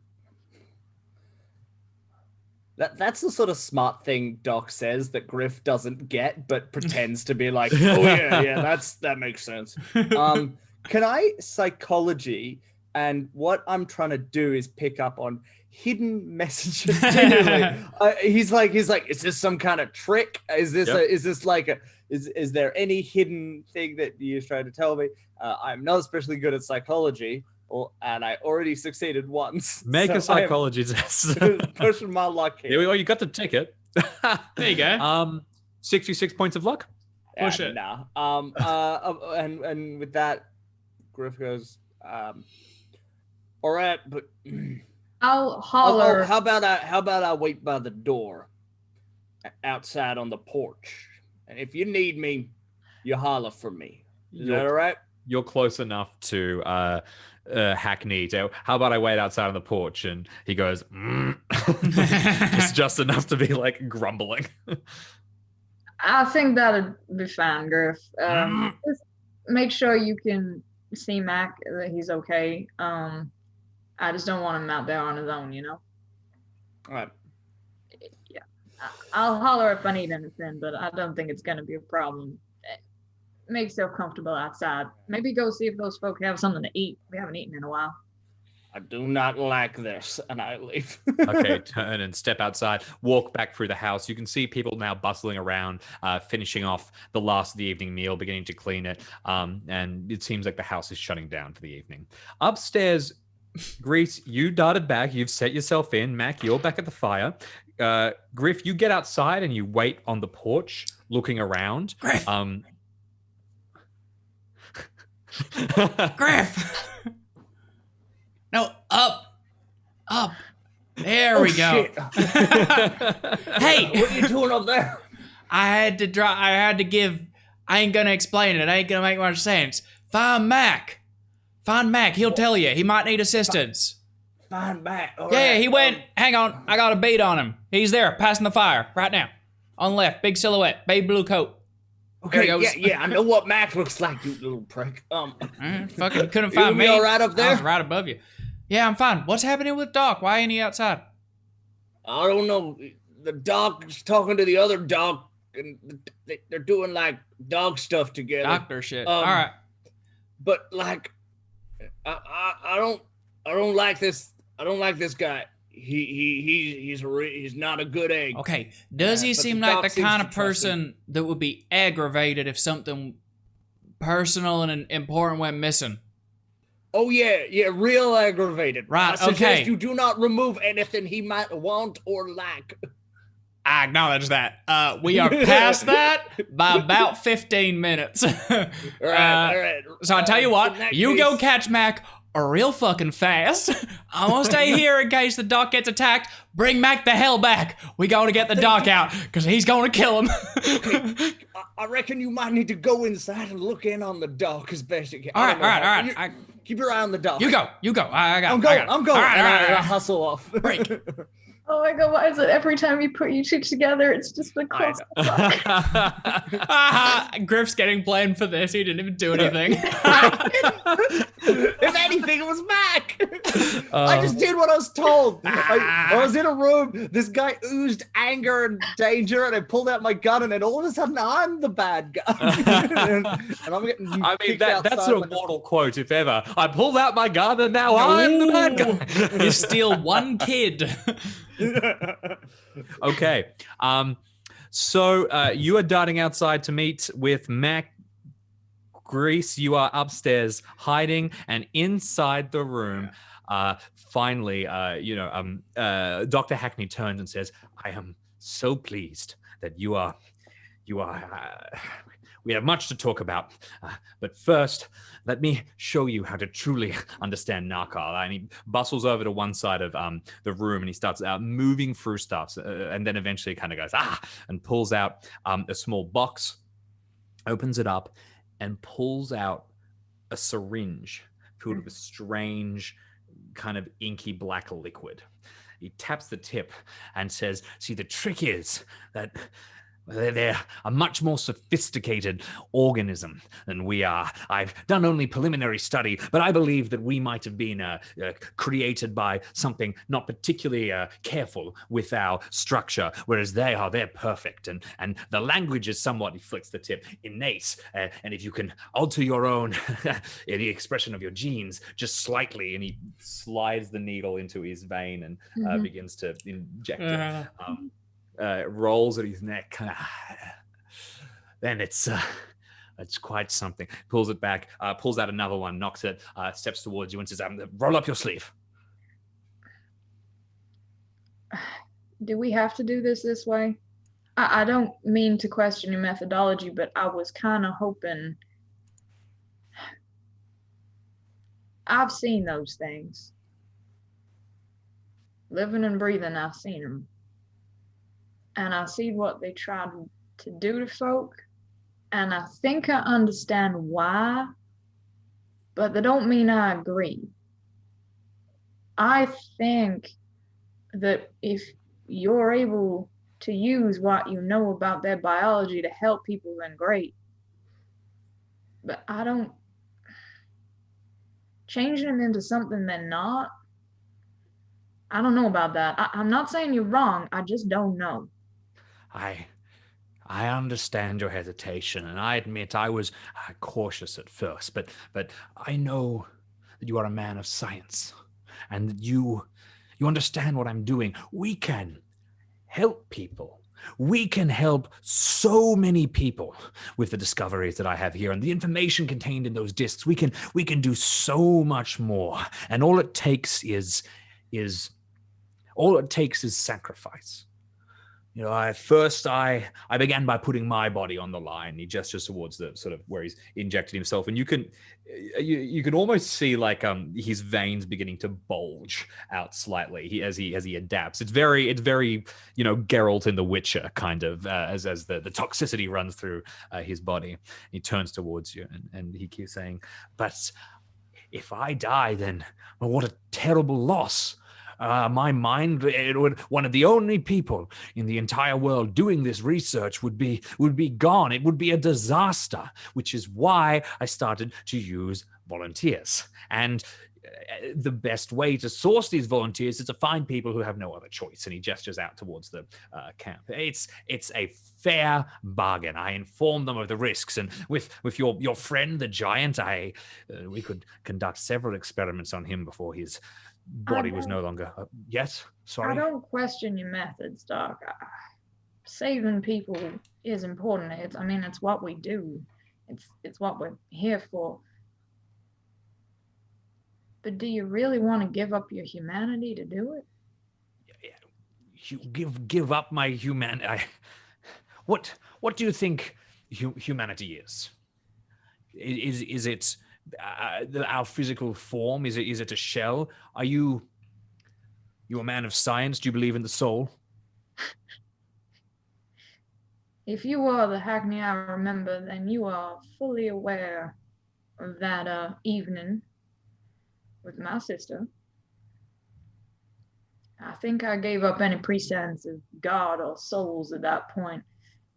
But to answer your question, maybe I don't believe in a soul, but I believe in compassion. I believe in care, and I have seen those snake creatures, and I don't know if you're familiar with normal snakes, but they don't show a lot of compassion. They don't show a lot of care. And I don't think those creatures that spoke Narcal do either. And Doc, I trust you, and I look up to you. But you are not the man I remember, and that worries me, because your mind was brilliant. You're the reason I am here. If you tell me that this is the only way to save humanity, then okay. Fine. I'm just asking, I'm begging you to consider whether or not there's another option. Your words affect him, and he, with each line that you throw at him, talking about what happened to your sister, talking about how much you respected him, talking about your beliefs, you see him kind of shrink a bit more, and a bit more. I'm going to ask you to make an interpersonal skill check of one sort. You can choose it for what anything but fast talk, essentially. I can see persuade, I can see intimidate. Let us know what you choose and then make the roll. I'm assuming it cannot be psychology. No, unfortunately not. Not at this. Psychology would tell you perhaps more about his state of mind. In this case, no. You're not treating him as such. I mean, my best interpersonal skill is charm, but I don't really feel like I'm trying to be charming. I would say that I'd take a hard charm if you want some mechanical penalty tossed in there. Particularly, I mean, you can have a persuade. We all know what it is. Okay, let's get another persuade. Tell you what, let's lean into it. All right, let's see if I need to burn 57 points of luck, because that's what I've got. Oof. Ooh. You could push it. That is, I think, exactly 57. That is exactly. That is on the nose 57. Oh That my is god. insane. You jinxed it. What are the chances? About What is 100. Cthulhu is That's pretty great. Keeper, Yes. what is the penalty for going to 0 luck? There is no penalty for going to 0 luck apart from the fact that you have 0 luck and you will immediately fail all luck checks. You are and quite group simply luck checks. out of luck. Yes, group luck checks as well. Automatically fail. The Also question lock you comes up: out. who has the lowest luck? It will be you. It'll also lock you out of using the pulp luck rules to either prevent sanity loss or prevent death. Yes, it's pretty nasty. What is the outcome of this that I'm able to talk him back from whatever's going on? Look, you would ultimately you'd be lucking it down to a regular success at the end of the day. So I'll tell you what, as much as I want to put all the drama into this one moment, if you succeed in this, it will just be one step in the right direction. And if you fail in this, it will be one step in the wrong direction. Now, Hackney is pretty far in the wrong direction already. And there's only so many steps he can take before there's no coming back. But he's got a few left in him. Maybe a couple. More than one. What would a push look like? Just out of curiosity. I think you lean in just a little harder and you say things that hurt him, and he might actually be like, he might be upset by some of the things you say. Like, I something like, I used to respect you, or something like that. It's not Joseph, not right now. Not in this moment. If you can propose another push, though, please, a collaborative. If you can think of another penalty, that's insulting him is the obvious one that I can think of. Otherwise, I'll tell you what. Here's one. You think that it would probably show how dedicated you are if you injected yourself with the it seems serpent. reasonable. Okay. Is he going to force the issue of the injection if I just fail this? Is the other question I have. You're not entirely sure. You don't know what he'll force at this stage. He doesn't seem fixed on the injection by any means, but he seems like this is the first step. Well, kind of. Yeah, I mean, if I fail to persuade him at this point, I hope I get through. But I'm willing to give it another shot at another time if it doesn't work now. It's more just like putting the idea in his head. It's not all riding on this. I will let it be that the words work, but not enough to make a difference. Okay, perfect. So, after all that, regular failure. Sorry, everyone. I know you were counting on 57 points of luck. Oh, it would have been good. It would have been good. Get it next time. Daring you. So Doc Hackney kind of turns towards you and looks. He's tense. He's been beaten down slightly, but then he leans in and he says,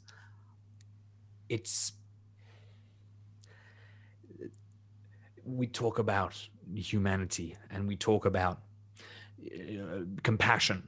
We talk about small things, regenerating limbs. That's just the start. There are things out there that are enormous, that are warped and strange beyond the comprehension of humans, and that encompass all the world and none of it, that are trapped outside it. And our only answer to all of those things, all of the truth, is to learn more and to learn it fast. And we simply, the concerns of morality at the end of the day are just irrelevant. These are tiny details. He puts the syringes down and shuts it and kind of moves back, and he turns towards you and he says, you are a brilliant physician, and you know better than anyone else. I after what happened to your family and after the things I know that have happened to you, the age I see in your eyes, I know you see in mine. We understand this, at least on some level, but I can't force you to take that last step. If you would give me those discs, I will use them. But if you cannot, I understand. When you feel ready to study with me again, to let me teach you once more, then I will be here. Or if not here, I will be waiting for you. But until then, until you are ready to accept that all life is meaningless, I cannot show you the truth. I'm sorry, Joseph. You said all life is meaningless, but you also want to save everyone? How does that work?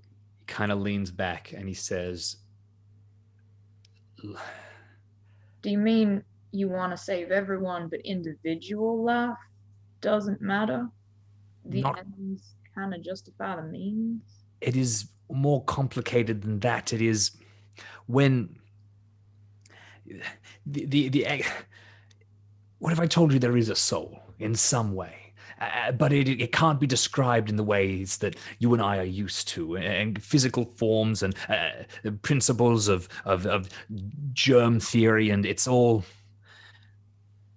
the ones that lie beyond. They have an enormity but I can't explain.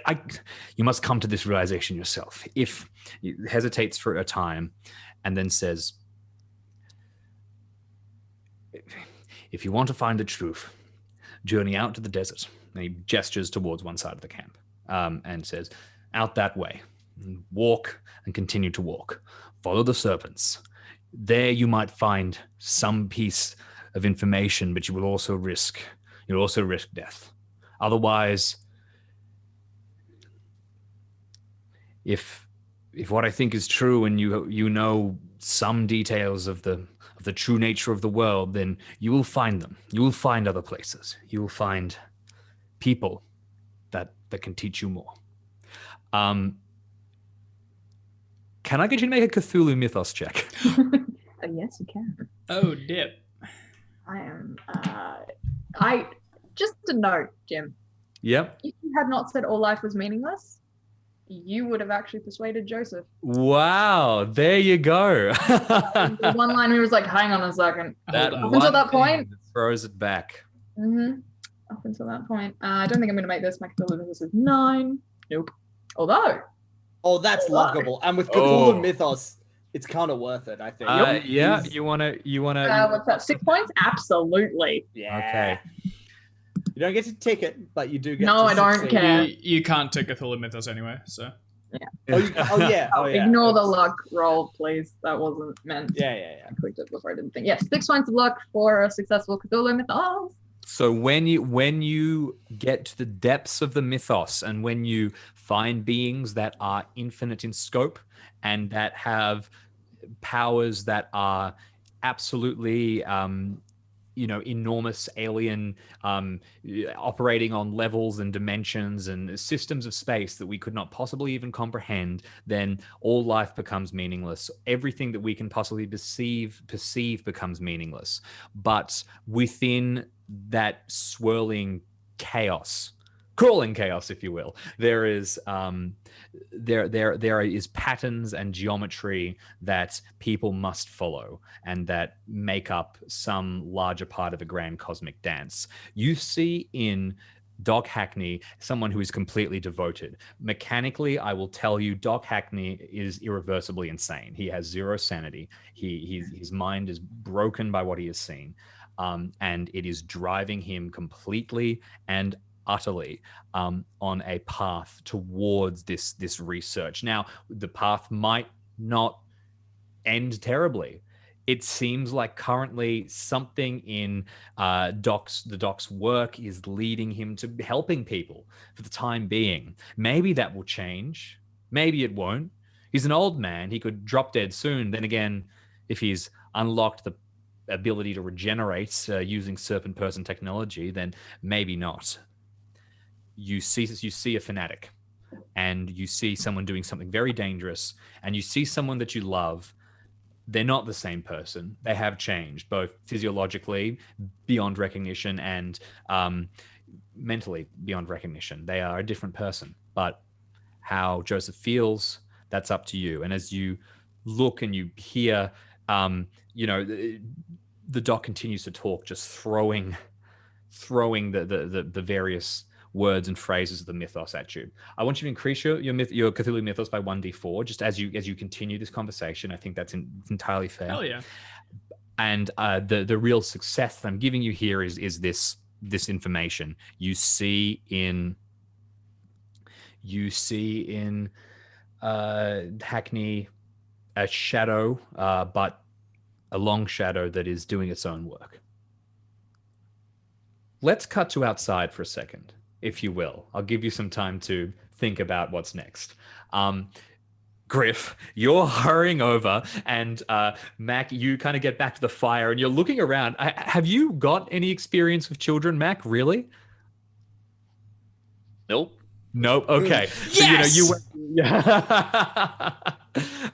you really don't know what to do here. You didn't have a family yourself. You've been married to the job, so to speak. Did you even have any younger siblings when you were growing up? Nope. I think this is an entirely novel experience. Here's one for you. Have you ever held a baby? I doubt it. Okay, great. So you forget to support the head, but fortunately it's a lizard baby that's kind of much more muscular and strong and doesn't seem particularly worried. You get the fire and you're only there for about 10 or 15 seconds before Griff arrives as well next to you. Hey, Matt, what? Roll a what's sanity that? check, Griff. Oh, do I see it? Yeah, you see it. What the fuck is that? All right, I'll roll a quick old sanity check. Let me scroll up. Boop.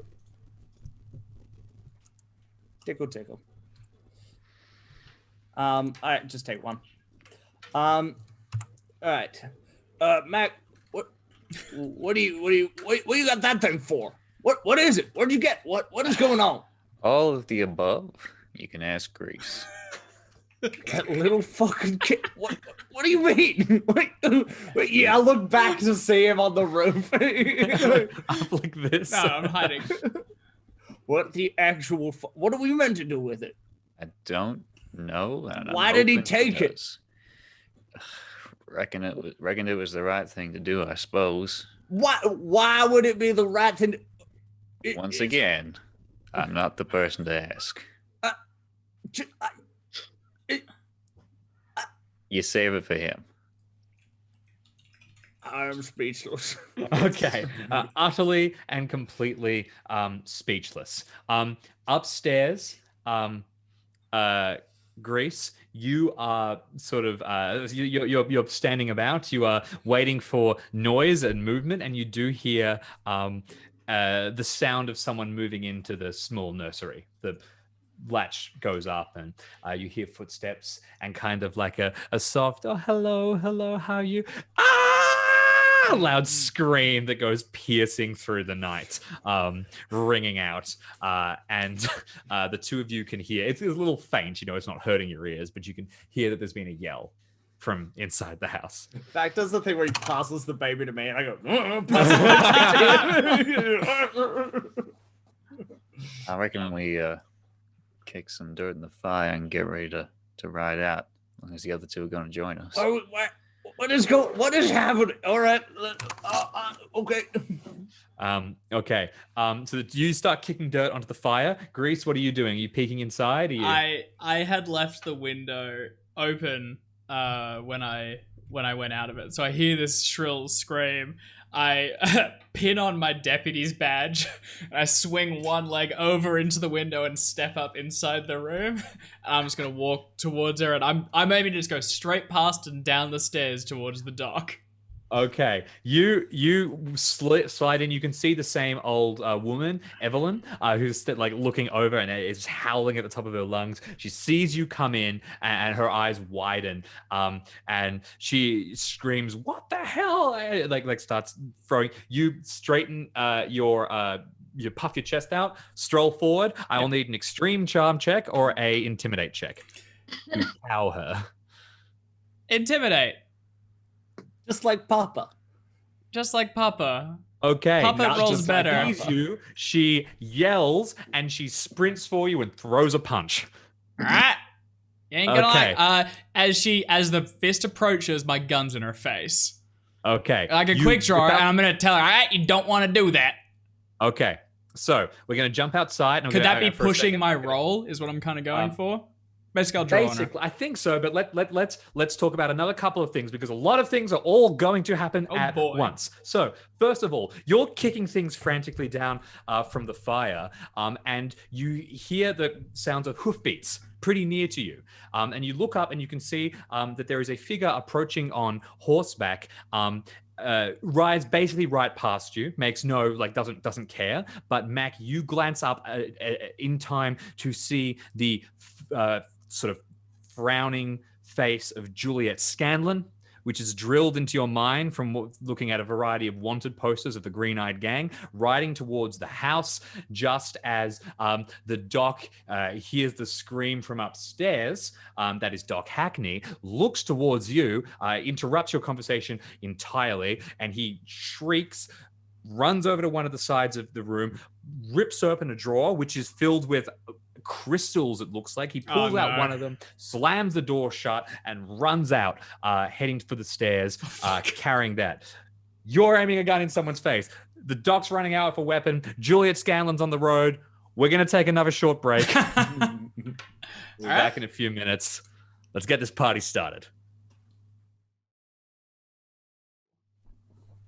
Welcome back, everybody. It's a stream of chaos. There's Grease is pointing a gun at somebody. There's a crystal-wielding maniac downstairs, and Juliette Scanlon from the Green-Eyed Gang is rolling out of town. Let's get into it. Okay, so first of all, let's start with Grease. You're standing in the nursery upstairs. The old woman has sprinted towards you and is throwing a massive punch. Evelyn, this is. She is angry. You've whipped up your gun.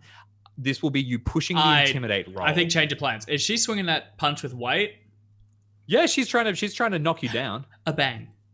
Okay, so screw it. Bang! You fire off a shot, make a firearms check. This is lawful. Is it? I've got a badge. They're doing there's a lot of people. Extreme success. Okay, no, so this is lovely. A warning So, shot. Oh, wow. you're gonna go to dexterity order. Here's what happens: you swing up the gun, you deal impaling damage, you immediately deal 21 damage to Evelyn, who has probably about 8 health, and the gun goes off and she falls back, collapses, blood sprays across the crib and the mobile spinning above the bed. She slumps to the ground. Outside, everyone hears the gunshot ring up. People in this camp of sick folk outside start to run up and look towards the house, which is shrouded by darkness. Mac, it is your turn. What are you doing? Whoops. A little bit of silence. Teeth grinding intensifies. I can take the kid. Where's the Scanlan riding? Juliette Scanlon, Juliette probably Scanlon. about 4 or 5 meters away from you to one side. She looks like she's just heard the shot and she's looked up towards the house and she's getting ready to kick the horse into gear and gallop towards the house. Toward the house. Yeah. Have we got horses? I think we got horses. You've got horses. They're currently tied up to one side. You can run over and grab them. I guess I'll saddle up and try to intercept. Okay. If you want to intercept, you're close enough that you could sort of dive and grab right now is the point. It's not that far to the house either. You gotta. You Try spend to just as dive much and time saddling up. Grab on a moving horse. have to. Yeah, I'm not suggesting you do that. That's insane. You'll get killed. All I'm saying is you're close. Legolas this shit. Hey, Mac, is that warrant dead or alive?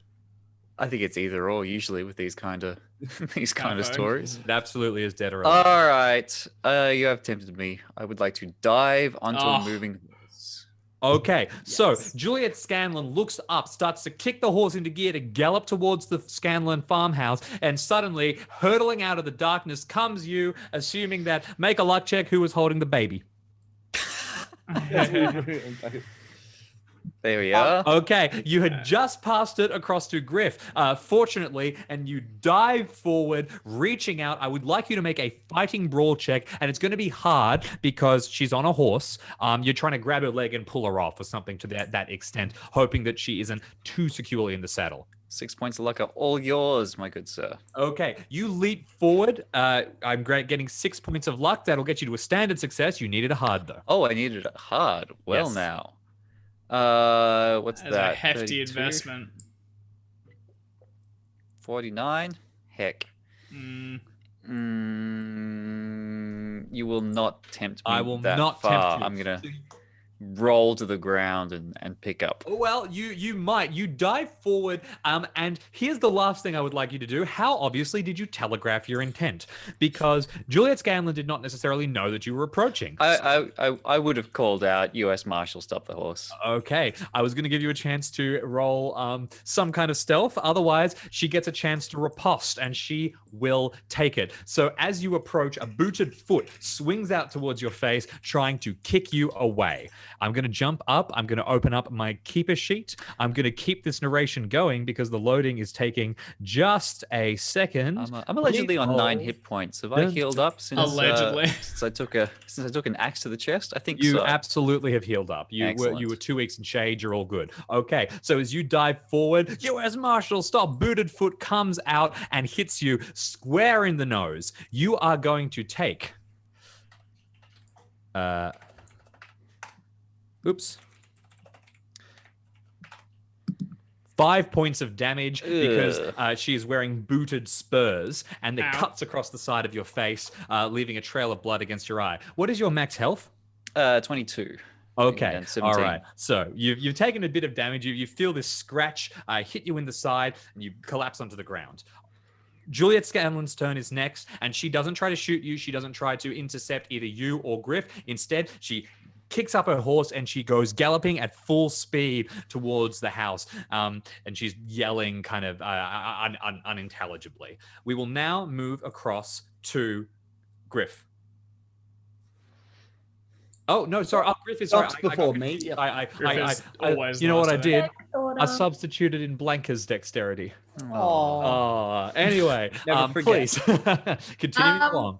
Doc. You got the baby. A couple of the very quick, because I've been in this room for a while. Is the only way out of this room and out of the house the front door, or is there like a window I can get out of? The window is covered in stuff, as I mentioned before. You can go through. You'll be just knocking stuff everywhere, and it might be a little slow. Otherwise I have to go out the front. Otherwise, you'll have to tear out the door after Dr. Hackney and run out the front door towards where all the tents and the campers are. Cool. I think I'm gonna go for the window because that seems like kind of the best way out. However, I'm gonna do a couple of things before I do. Okay. I'm going to grab if I haven't already, I don't know where we were at in our conversation, but I will grab the silver ball thingy and shove it back in my bag. Yep. I would also like to flick open that box. Yep. And grab the syringe. Okay. You flick it open. There's a few of them in there. Just one. I just Just want one. one. And I close it again. I'll put that in my bag. And then we checked. This place is lit up with gas and candles, yes? Yes. This place is full of paper. Yep. Great. I'm knocking over all of the candles and the gas on my way out. I'm Okay. setting You this place on turn, fire. knock down candles, and the fire is Like- spreading. Make it essentially like, oh shit, accidental. I'm going to climb out the window. I don't really care if it takes me the rest of my turn. I'm climbing out the window. Within moments, this thing is spreading. Make me an explosives check. What? Yep. you do not have any in it, It's so just roll a demolitions. D100, Demolitions. and please don't roll. Please do roll a 96 to 100. Okay. Come on. There we go. Explosives. No. Okay, you start setting the fire about. I don't want to set the fire. I want to knock a candle over and let it do its thing. Essentially, I'm attempting, but I don't give enough of a shit. You're gonna get the fire started. It's just not gonna be particularly quick or controllable. Fine. But flame is spreading. Right. Can I get out the window? Yeah, you start scrambling to the window. You'll get out the window itself on your next turn. Perfect. Meanwhile, we jump across now to Dr. Hackney, who is sprinting up the stairs, yelling at the top of his lungs. He's going to use his entire turn to sprint up the staircase to dart into the nursery, and he steps in and he sees Grease covered in blood, standing with a smoking gun over the body of a dead old woman with the empty crib nearby that should be containing his precious lizard baby, and he starts to howl in Narcal, sort of parcel tongue dark words, and he's pointing at you. That's and a going, killing offense, mate. And I think that your response might be to shoot him, but we'll see exactly what happens because Griff, what are you doing? You're holding the kid. You're outside. The fire's been snuffed out. You're ready to run. Muted. Oh, you're muted, which I think is perfect. I'm looking around like. Okay. I look down at the kid. It's a horrible snake child, correct? Yes, it is. Does it bear any resemblance to a human child? I mean, it has. Can I roll natural world? Oh, I thought it was Sure, half. I thought it was make a half natural child. world check.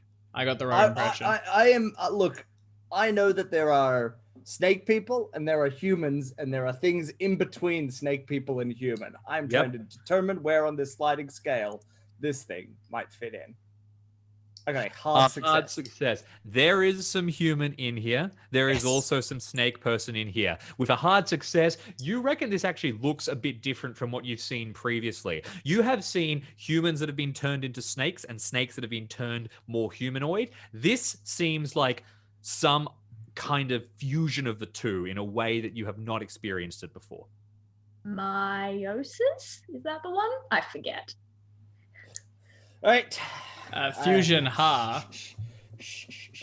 Okay, you soothe the baby. and I would like to start. I'd like to look around. Is there a large rock or anything that I could stand up on? Oh god. Yeah, Be absolutely. Visible over the crowds. You set camp and pretty nearby one of these large rocks, so you have shade. You scramble up onto the top of it. You can get there.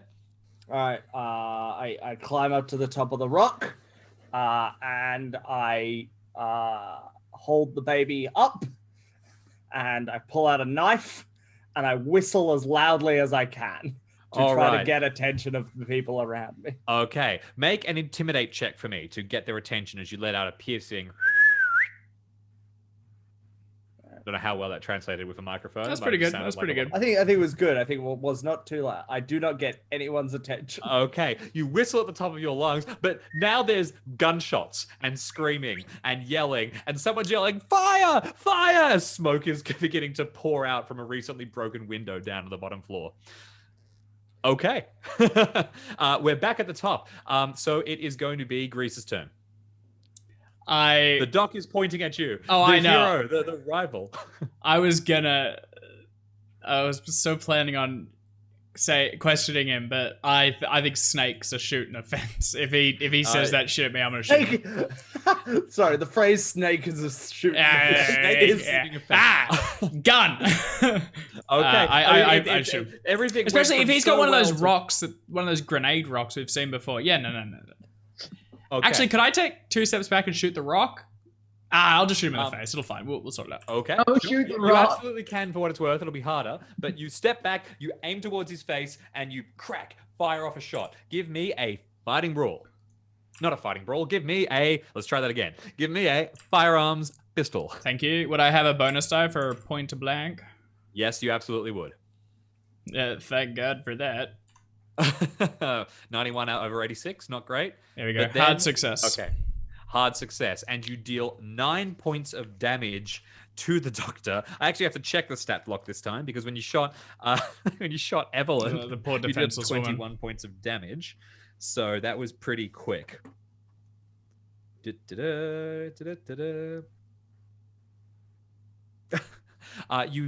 hit him right in the center of the chest. And he staggers backwards and hits the wall, and blood just starts blossoming across his shirt. He's wearing relatively dark colors, but he chokes and he falls to his knees. He's on 1 health. I ignore him. I bundle past him, and I'm charging down the stairs to try and find either Doc or any of the patients that they're treating. So I ignore him. I leave. He is so totally shocked that he doesn't even do anything to try and stop you. You get to the top of the stairs and you start running down. And what you see as you begin tearing down the stairs is a collection of, the scared house staff all running away, trying to give you a wide berth. And they are yelling for help. And you can hear the movement. You know that there's about 24 pretty strong ranch hands nearby who are going to start tearing in, and there's enough of them to they probably have guns too. So you haven't got long. You get down to the bottom floor and you're glancing around. If you want to search the house and act on instinct to sort of get a room, I got to have you make a luck check or a navigate I think check. that's my turn. Like I did the shot. That's my motion. I'm running downstairs for next turn. Totally. You've hit the bottom. Just to have a think for your next turn, luck check or navigate check if you want to be searching through the house, just to let you know. You can also probably spot. I'm just gonna yell. climbing out the window. I'm yelling for Doc, and I'm yelling for anyone else. Okay, perfect. Mac, outside. Juliette Scanlon is running towards the house. You've gotten kicked in the face with this boot with a spur on it. You pull yourself back to your feet. Your horse is to one side. Otherwise, you've got a rifle. Juliette Scanlon is not particularly far away. Yeah. I've forgotten already. Did she have a posse? Is she riding with anyone else? Nope, she was by herself. I would like to shoot a horse. Okay. All right. You swing up with your rifle and you take a shot. You sight for a second on her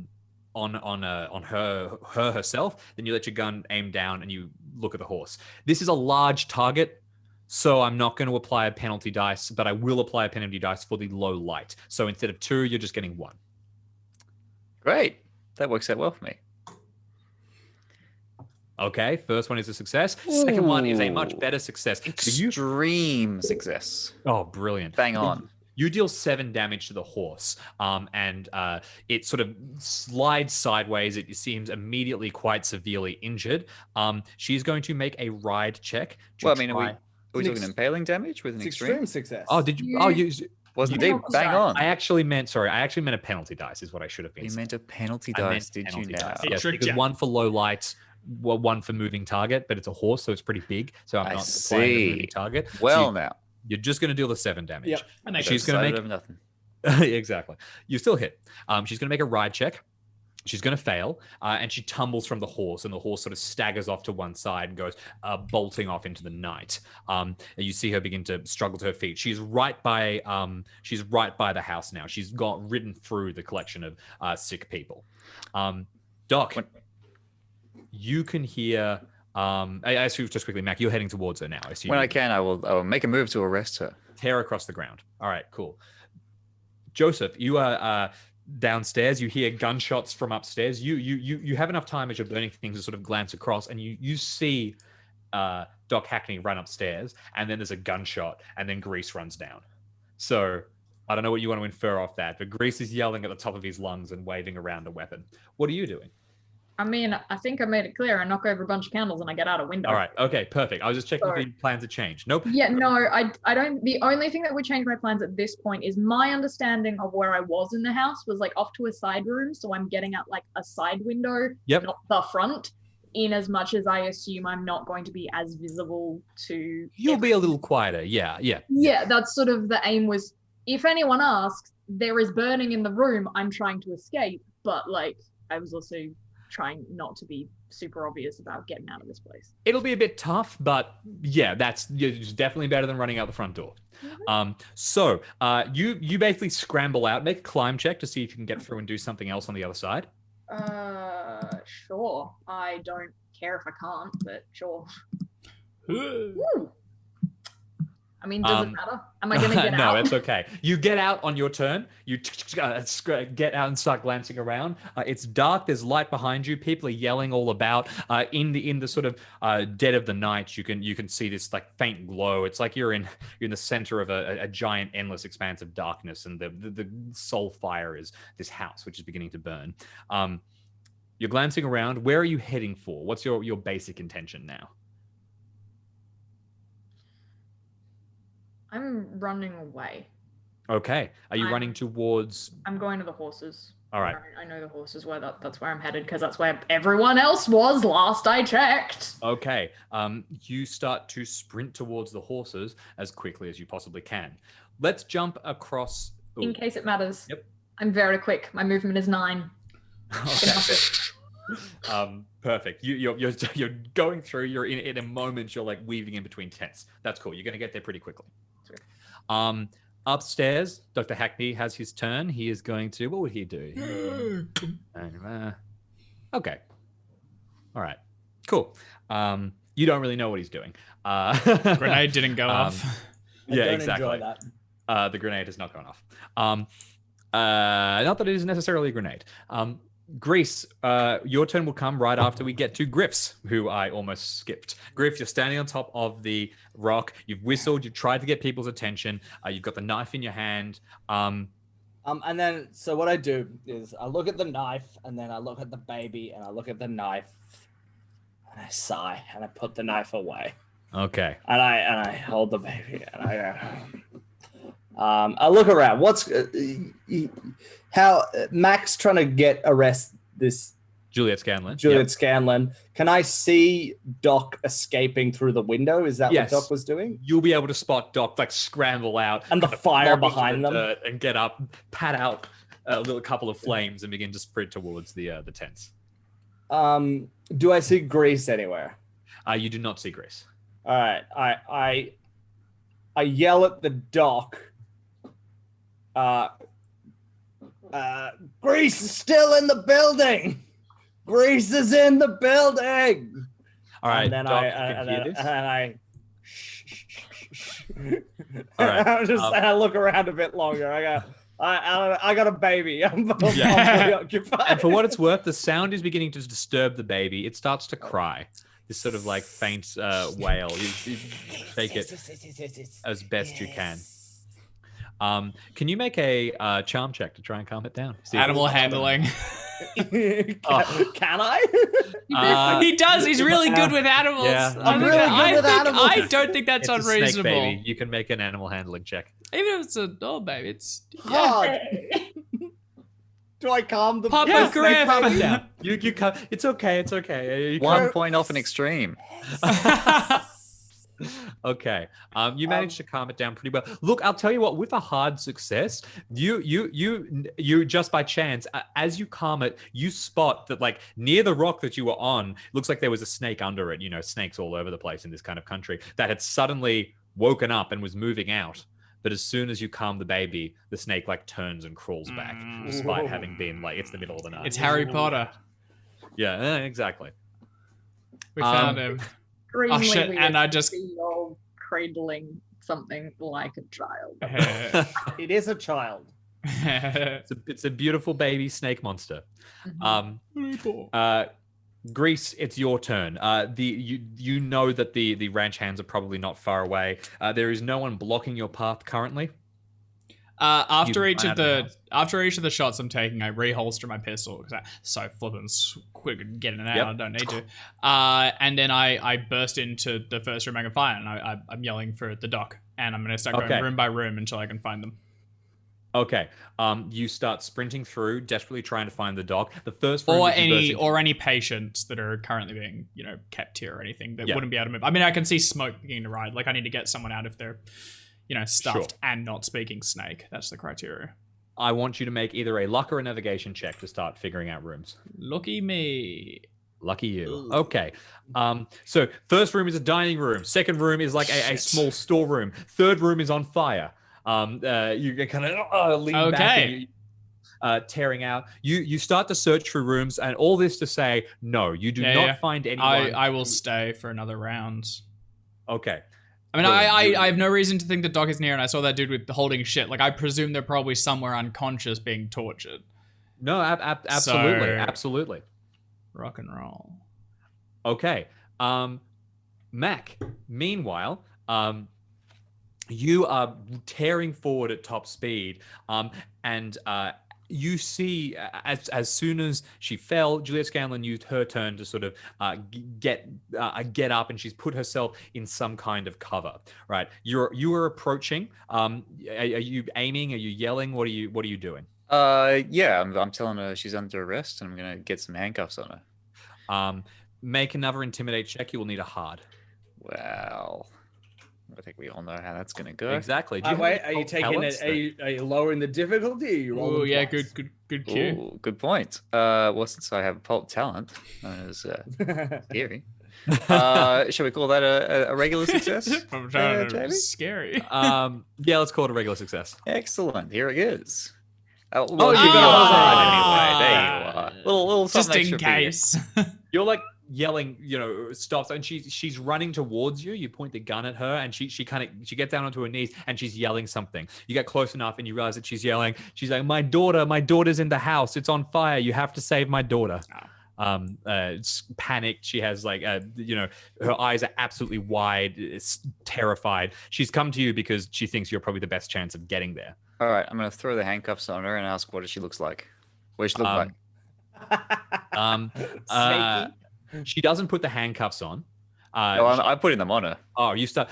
She won't resist. Then she'll say, she's upstairs. She's in the bedroom. She's sick. She's very sick. You have to understand. Please save her. Which bedroom? She describes the one that you know that Grease came out of. Why don't you go over to my friend? This kid's 6. I'll see what the. I thought it was a baby. I said sick. Oh, sick. Oh, 6. Sick. Okay. My bad. Yeah, a snake. He's sick. He's I'll sick. tell her to go over to Greece. got an and ass I'll see what I can Griff. do and stride toward the house. Okay. She gets up and starts staggering towards you, Griff. She's ready to yell at you as well, and then you can see she spots the child, and her eyes go wide. Mac, you are now making your way towards the house. Yeah, got to get my friends out. Okay. Perfect. We will now jump across to the dock. You have heard Griff yell at you. Grease is still inside. You're just in that sort of liminal state, halfway between the outskirts of the property where your camp is, and the house itself. There's all these tents with the sick people around you, but a lot of them are now running or sort of scattering or panicked. You're pretty immune in the confusion at this stage. I continue the same path. I run towards the horses. That's what I was planning to do, and Grace can look after himself. He's fine. Okay. You sprint towards the horses. You Uh-huh. pass by Mac, who is running past. The two of you catch each other's eyes. Do you want to say anything to each other? Where is he? Start. What? Where's Greece? I don't know. Still inside? Probably. Alrighty. Okay. And suddenly you're back at the horse. Oh, I think also as I'm running, I'll be like, "Oh, hey, Mac, there's a madman in there. Good luck." There usually is. You arrive back at the horses now. Glancing around, you can see Juliette Scanlon, who you would recognize from some of the discussions that you've had with Mac, and put 2 and 2 together, considering that they're wearing handcuffs. And you can see Griff holding the baby. All right. We did it. So you're sprinting around the house, Grease, and this time you see the man you shot, Doc Hackney, come staggering down the stairs and tear straight into his laboratory. Mhm. He screams in fury at seeing it burning, and he starts to rustle around through it, and he's yelling, he's swearing in Narcal. You don't understand any of the phrasing, but he's doing something. He's up to some kind of something. Griff, what are you doing? Oh, it's me again? Yep. Well, she's coming towards me. And I look at the kid. I look at her. Yep.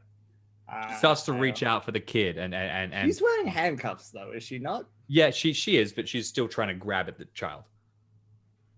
Well, that's her kid. All right. I'll pass it over. She seizes at the kid. The kid seems perfectly happy at this stage. You were pretty you eat the bundle of. I don't. The I child. don't eat the child. I Yeah, eated the prop. She grabs it and kind of holds it to her and starts to kind of sag onto the ground, and she's muttering to herself, and she's seems to be in some kind of situation of solace. Do you do anything else? Can I?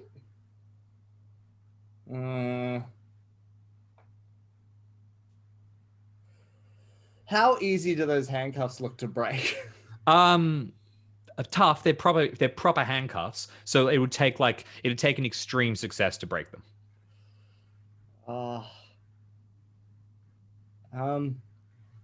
You do have. I was very good sorry strength. to put it to be. If you're trying to break the handcuffs, I was thinking this would break from someone using them. If you could get a bit of leverage and you could, Yeah. Or a you were big trying ass to do axe. it. I'd take a hard, and if you got your axe or something like that, I'd take a standard. I don't actually have my axe. I symbolically left it behind because the last time I had it, I think, but I have a knife or something. Yeah, knife barrels your gun. I think even keep to it as lever a hard. I mean, they're a iron handcuff, shackles. Yeah.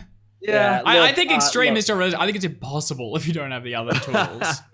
Well, I think actually functionally it does say in the rule book under handcuffs. It says it's an extreme to break them. I was gonna say because Griff's fucking strong and Andy's got a pulp Yeah. talent for it. If anyone's gonna break him, it's him. Yeah, a hard. I think a hard does sound right. Let's. All right, I'm gonna have a red hot go. Yep. So it's a strength check. Yep. Yeah. All right, so I get something. I go, hold on. I put the baby down for a second. I pull her over, and I pull her handcuffs like up to the rock, and then like try to slam something in just to break them apart. Okay. 1, 2, 3, crack. Give me your strength check. All right, straight away. That's it. Hard success. You also, Okay, you you're could have fine. reduced it to a normal as well, right? Yeah, Yeah. that's true. Is in But- your There you go. Anyway, Yeah. Anyway, so you manage to break the handcuffs, and she basically just hugs her child.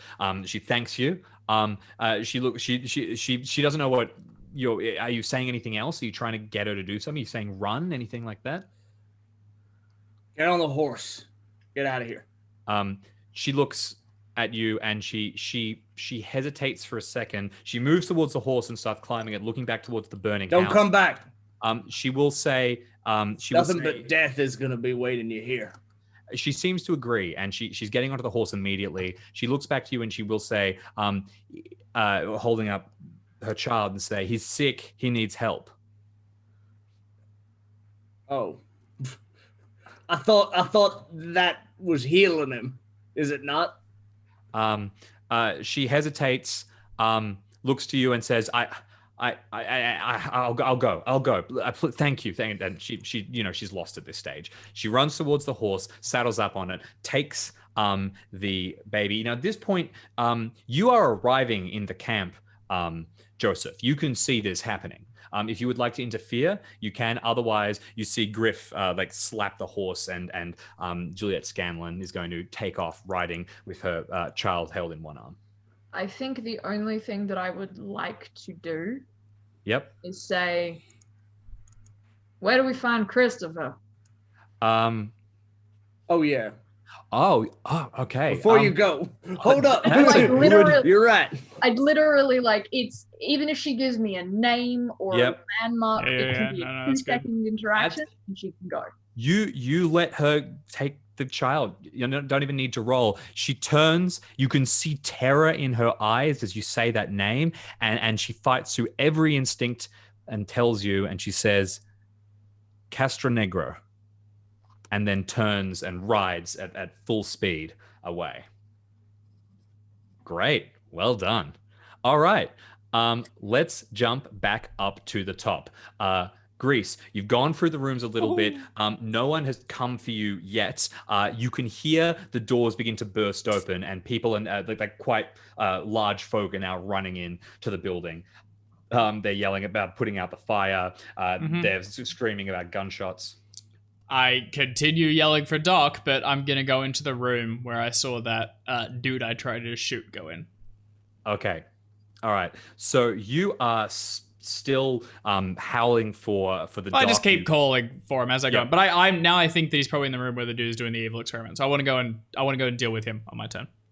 Okay, you step inside and you can see the doctor is slumped over a sort of section of some kind of research station. You recognize none of this. If you had been in before, you might have seen more of these syringes, but he appears to be trying to heal himself. Before your eyes, the bullet that you put in him is kind of Wolverine style, like sinking out. And he has, vials stuck into his arm. It is also going quicker, like he appears to be growing stronger and stronger and appearing more and more reptilian. His eyes are fading over. His tongue is beginning to sort of stretch out and elongate. His canines are growing. From behind him, I'll call out, "You take that out, I'll put it right back in."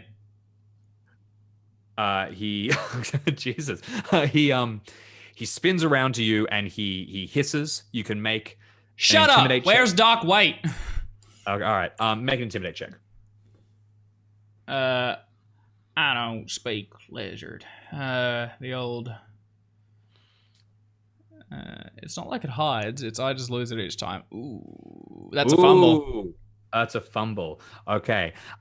You yell, "Where's Doc Waite?" And just the fact that you do not immediately shoot means that he's going to get time to act.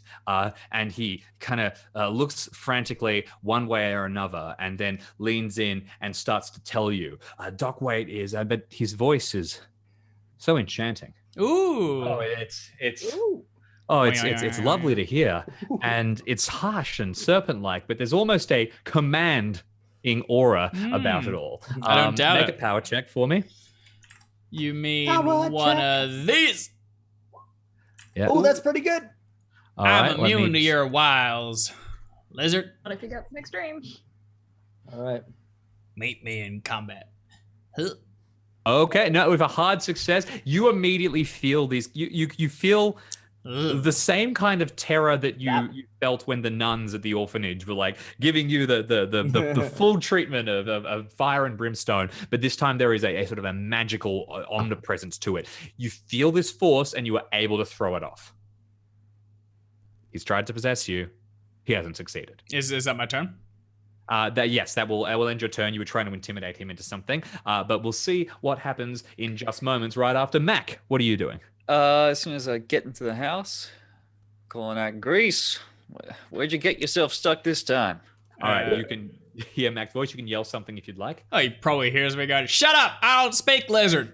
I run toward the sound of Grease. Okay, you burst in just in time to see a terrifying serpent creature. Speaking of which, I will ask you both to make sanity checks. So he has these transformed.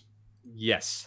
Zip. He's not fully transformed, but he's in the process. Nice. I Okay. have failed. You're both just going to lose one, and that's because you saw the transformation more gradually, essentially, Grace, and because I'm being mean to Jackson.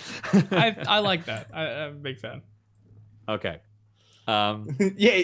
Oh, you're a big fan of that. Yeah. Why would you? I just think it seems fair. Yeah. That you took one on a failed roll. You mean, walk in, but you it's- see the creature. You've got your rifle in hand. It's your turn. Grease, are we keeping this one alive?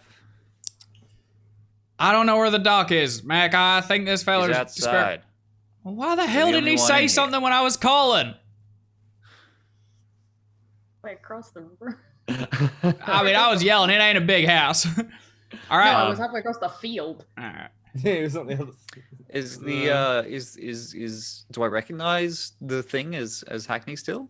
He's wearing his Just clothes? it is like it is still pretty hackney. Actually, it's like skin is beginning to turn to scales, bit by bit by bit. But yeah, it's hackney, at least for a moment. Got any weapons? None that you can see. Actually, yes, the crystal in one hand. Oh. All right, I'm gonna give him a chance. I reckon you want to drop that thing real slow. Come over here. Let me handcuff you. We can get out of here alive. Okay, make an intimidate check. He had it ready. Oh, you're just ready to go. Ooh, that's Ooh, I call extreme. it an Well done. 03. Okay. Extreme Oh success. gosh, with an extreme, it will drop from his hand, and he will step back, and he starts to hear, forcing himself now to speak in English, and the way to make human sounds now appears to be hurting him, and he's going, "No, oh, you don't understand. You don't understand my research, my work." As he like stares around this fire everywhere. Mac, we ought to kill this fella. No, I think if we take him alive, it's gonna end up better for us in the long run. He's collapsed to the ground now, and he's like howling as all his work burns around him. There's chemical flasks popping. All right. If he's incapacitated, I'm gonna handcuff him and drag him on out. All right. Yeah, you throw handcuffs on him and you start to drag him out. And as a collection of you are moving outside, you can are. I- Yep, Griff. Oh, sorry. I just want to have a quick chat to the doc before the other two get here. Please. There's one turn that's happening in between. My bad. So you'll have an opportunity to. Yep. Okay. Sorry. I just no. heard the collection and I It normally panicked. would have gone, but I'm introducing a new set of Yep. All right. characters. You go. Go. Go. As you What a come twist. out of the room, you are suddenly facing like 4 or 5 large ranch hands who stare at you. They stare at the creature on the ground. They start yelling, "What in God's name?" One of them raises a cattleman revolver and sort of points and starts freaking out. There's absolute panic. Suddenly guns are being pointed in every direction. I'm going to ask the collection of you to make whichever you have the highest intimidate is going to have to make an intimidate check to Ooh. drag out. I mean, it's what you want, but listen, to drag out this thing, it's going to be a hard to not immediately get shot at. It's going to be an extreme to not have some kind of ramification. This is what I trade my whole life for. Is that what you're asking? Done. One more intimidate check for the So, road? so in fact, before you even roll it, can you give us the description? What does it look like, you being intimidating? Like, there's panic, Grease is behind you, you're dragging this serpent creature, everyone's pointing guns, there's yelling, the room is burning behind you. I've got so I'm kind of like dragging him by the neck and by the handcuffs in the back of his on his back, with my rifle pointed like squarely at the back of my neck. Like this is a big show of I'm clearly in control of this creature, and if someone steps in front of me, then I think I probably just swing the rifle up without even looking, make sure they don't get in my way. All right, hit me that intimidate check. I thought you'd never ask. Age of the Now. Six. Oh, that's not bad. Hard or it's still That's hard. within It's still a hard. I range. tell you what, they're not Luck immediately roll. shooting. Oh, I can fling you 15 points of luck. That's Do not it. a Let's drama. do it. Well invested. They raise guns, and you step forward, and glinting in the firelight, Mac, is your marshal's badge, and Grease's too, a second behind. The two of you walk forward, dragging this lizard person, and for once, you know, these people just aren't used to seeing the law function. As you know, all through the West, it appears to be pretty 'cause they terrible. don't. But as you stroll out of this place, glinting in the flame, with a monster in your hands, they part. And you stroll through out of the house as they sprint in afterwards, trying to douse the fire, to quench it. It's thoroughly destroyed a lot of the building already. The research in there is already going to be gone. And as the sick people crowd round outside, the two of you come out dragging this thing, this being, and everyone is in awe. Griff and Joseph, the two of you are ready to talk. Hey, Joseph. I don't think Mac's gonna understand why I did that. Think you will, no. You think he won't? Sorry, I missed that. I don't think he will understand, no. All right, can you punch me in the face, please? Like right in the schnoz. You gotta get it bleeding. I'll trade you. No, it's gotta be me. She No, left no, him. He no, left her with me. Griff, listen to me. Yep. I can't do it. So I gotta hit myself in the face. No, not you. If they bring him out, you have to shoot him. Oh, him. Yeah. All right. I mean, Whack! yeah. All right. Yeah. Yeah. All right. I guess do- this is technically. I'm allowing it to disguise check, happen. but no, I'm kidding. Can you have this. roll damage on it though? I think Yeah. is probably a good call. Yeah. I will just roll my fighting brawl, and on the off chance I succeed, Oh, No, because I'm letting it happen. Yeah, so, yeah, no. So the It's- hit will it's occur. more like. Yeah. I What's your don't know. damage Oh no, roll? it's a. If I hit you, it's a single point. Yeah. I'll add plus Not Is one. one it? D3? I thought it was a D4, but I might be mistaken. Not. I think based on my size, it's only Okay. D4. Oh yeah, for I'm damage thinking of bonus. that. I'm thinking of damage bonus. Yeah. Okay, so I will take and because I was letting it happen to my face, I think Yeah. it does like an cr- extreme impaling. damage. You So take 2 points of damage. Yeah. Also, may I note that Joseph is a doctor. Yeah. And would absolutely know at which point to strike. Break the and nose. Oh yeah, like nosebleed, but not actually break anything. Oh yeah. yeah. Blood Oh. is gushing down your face now. You were And assaulted. as blood is brushing down my face, I go, "Thank you." Sorry, I can't do the nose and the action. Thank you. And then I Yeah. swing around my gun and I plow forward. There's chaos around as the two of you continue forward. You get to the gate. I don't want to bail completely. Just before we finish leaving, Mac, do you think there were other wounded folk in there? People they were treating? Well, I reckon the hands are gonna get them out if they are, but don't reckon we want to stay around here much longer. All right. You are getting a sense of that, Grease. There's like 20 or 30 people that are now piling into the building. All right. Okay. And you sort of stop, you turn back. What are you thinking, Grease? Are you panicked that there's more people down there? Oh, I'm pretty sure I killed an innocent woman. Yeah. Oh, And, that's fair. You know that. Yeah, I'm thinking about going back for the body, but shit, I think I'm just walking forward, kind of not processing it for the moment. I think I'm just following Mac. You stay quiet, and you continue walking along, and the two of you get out into the rocks, where all of a sudden Griff steps out. Griff, you can see this like half deformed lizard creature here that is now like sort of choking, half being dragged, half stumbling forward.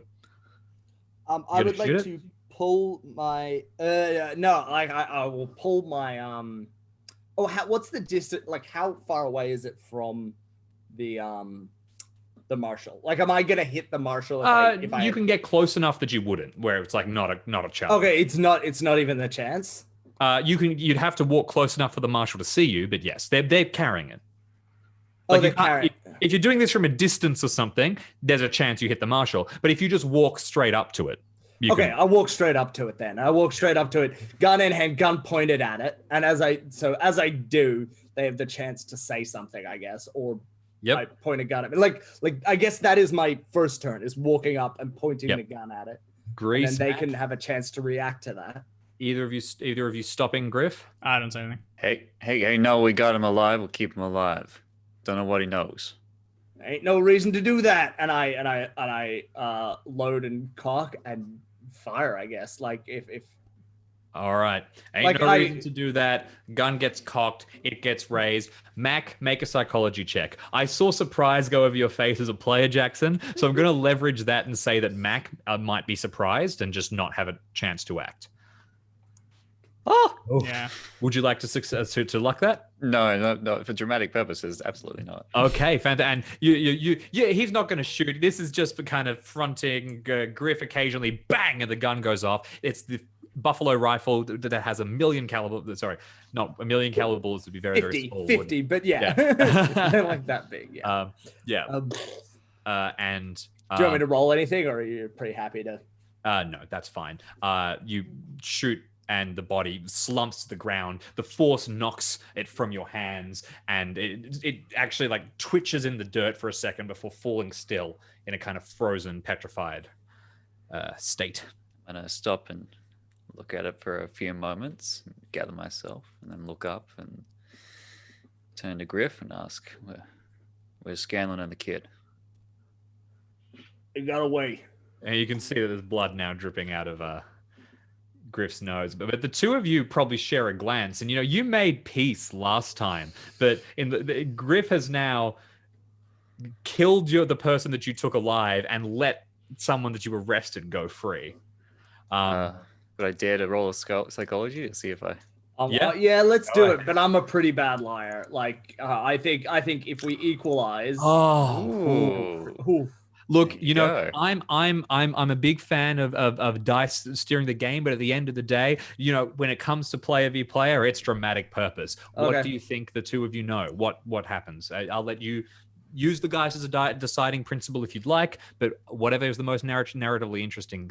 What Griff was going for was a lie that they could both live with. If that makes sense, like.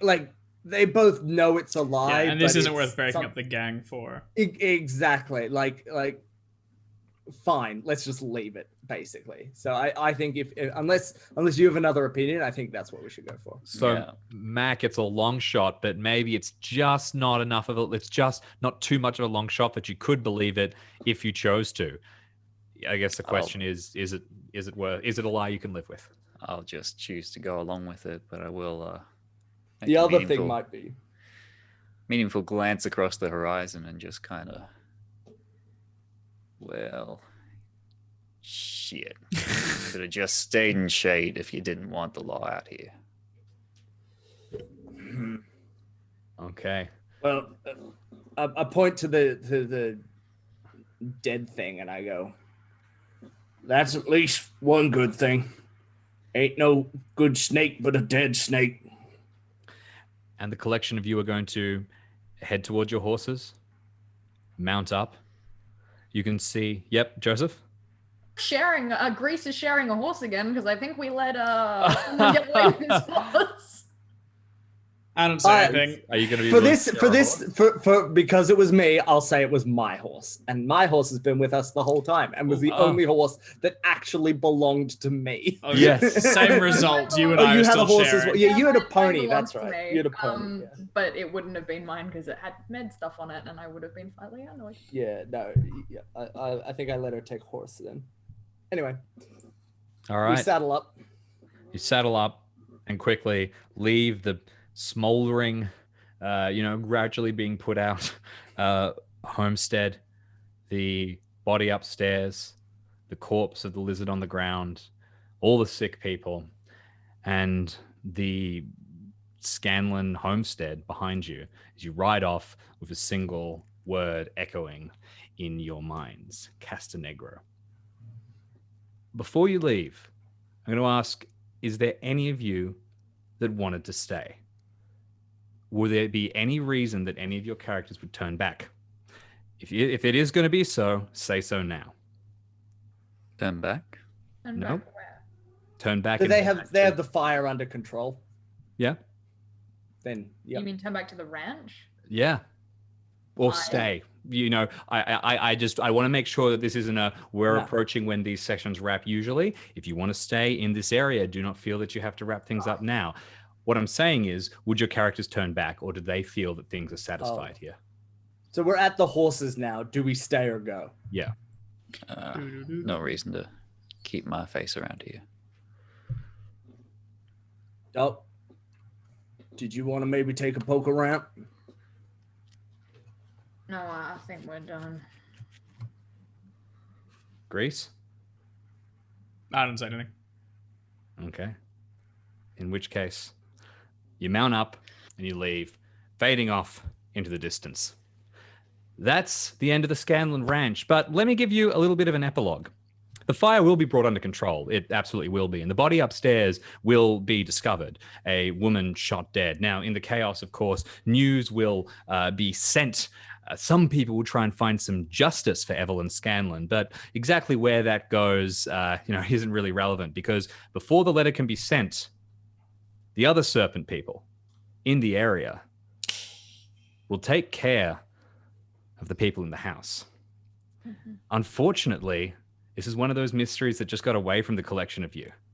We'll talk exactly about sanity effects, and we'll talk about how this will lean into the larger campaign later.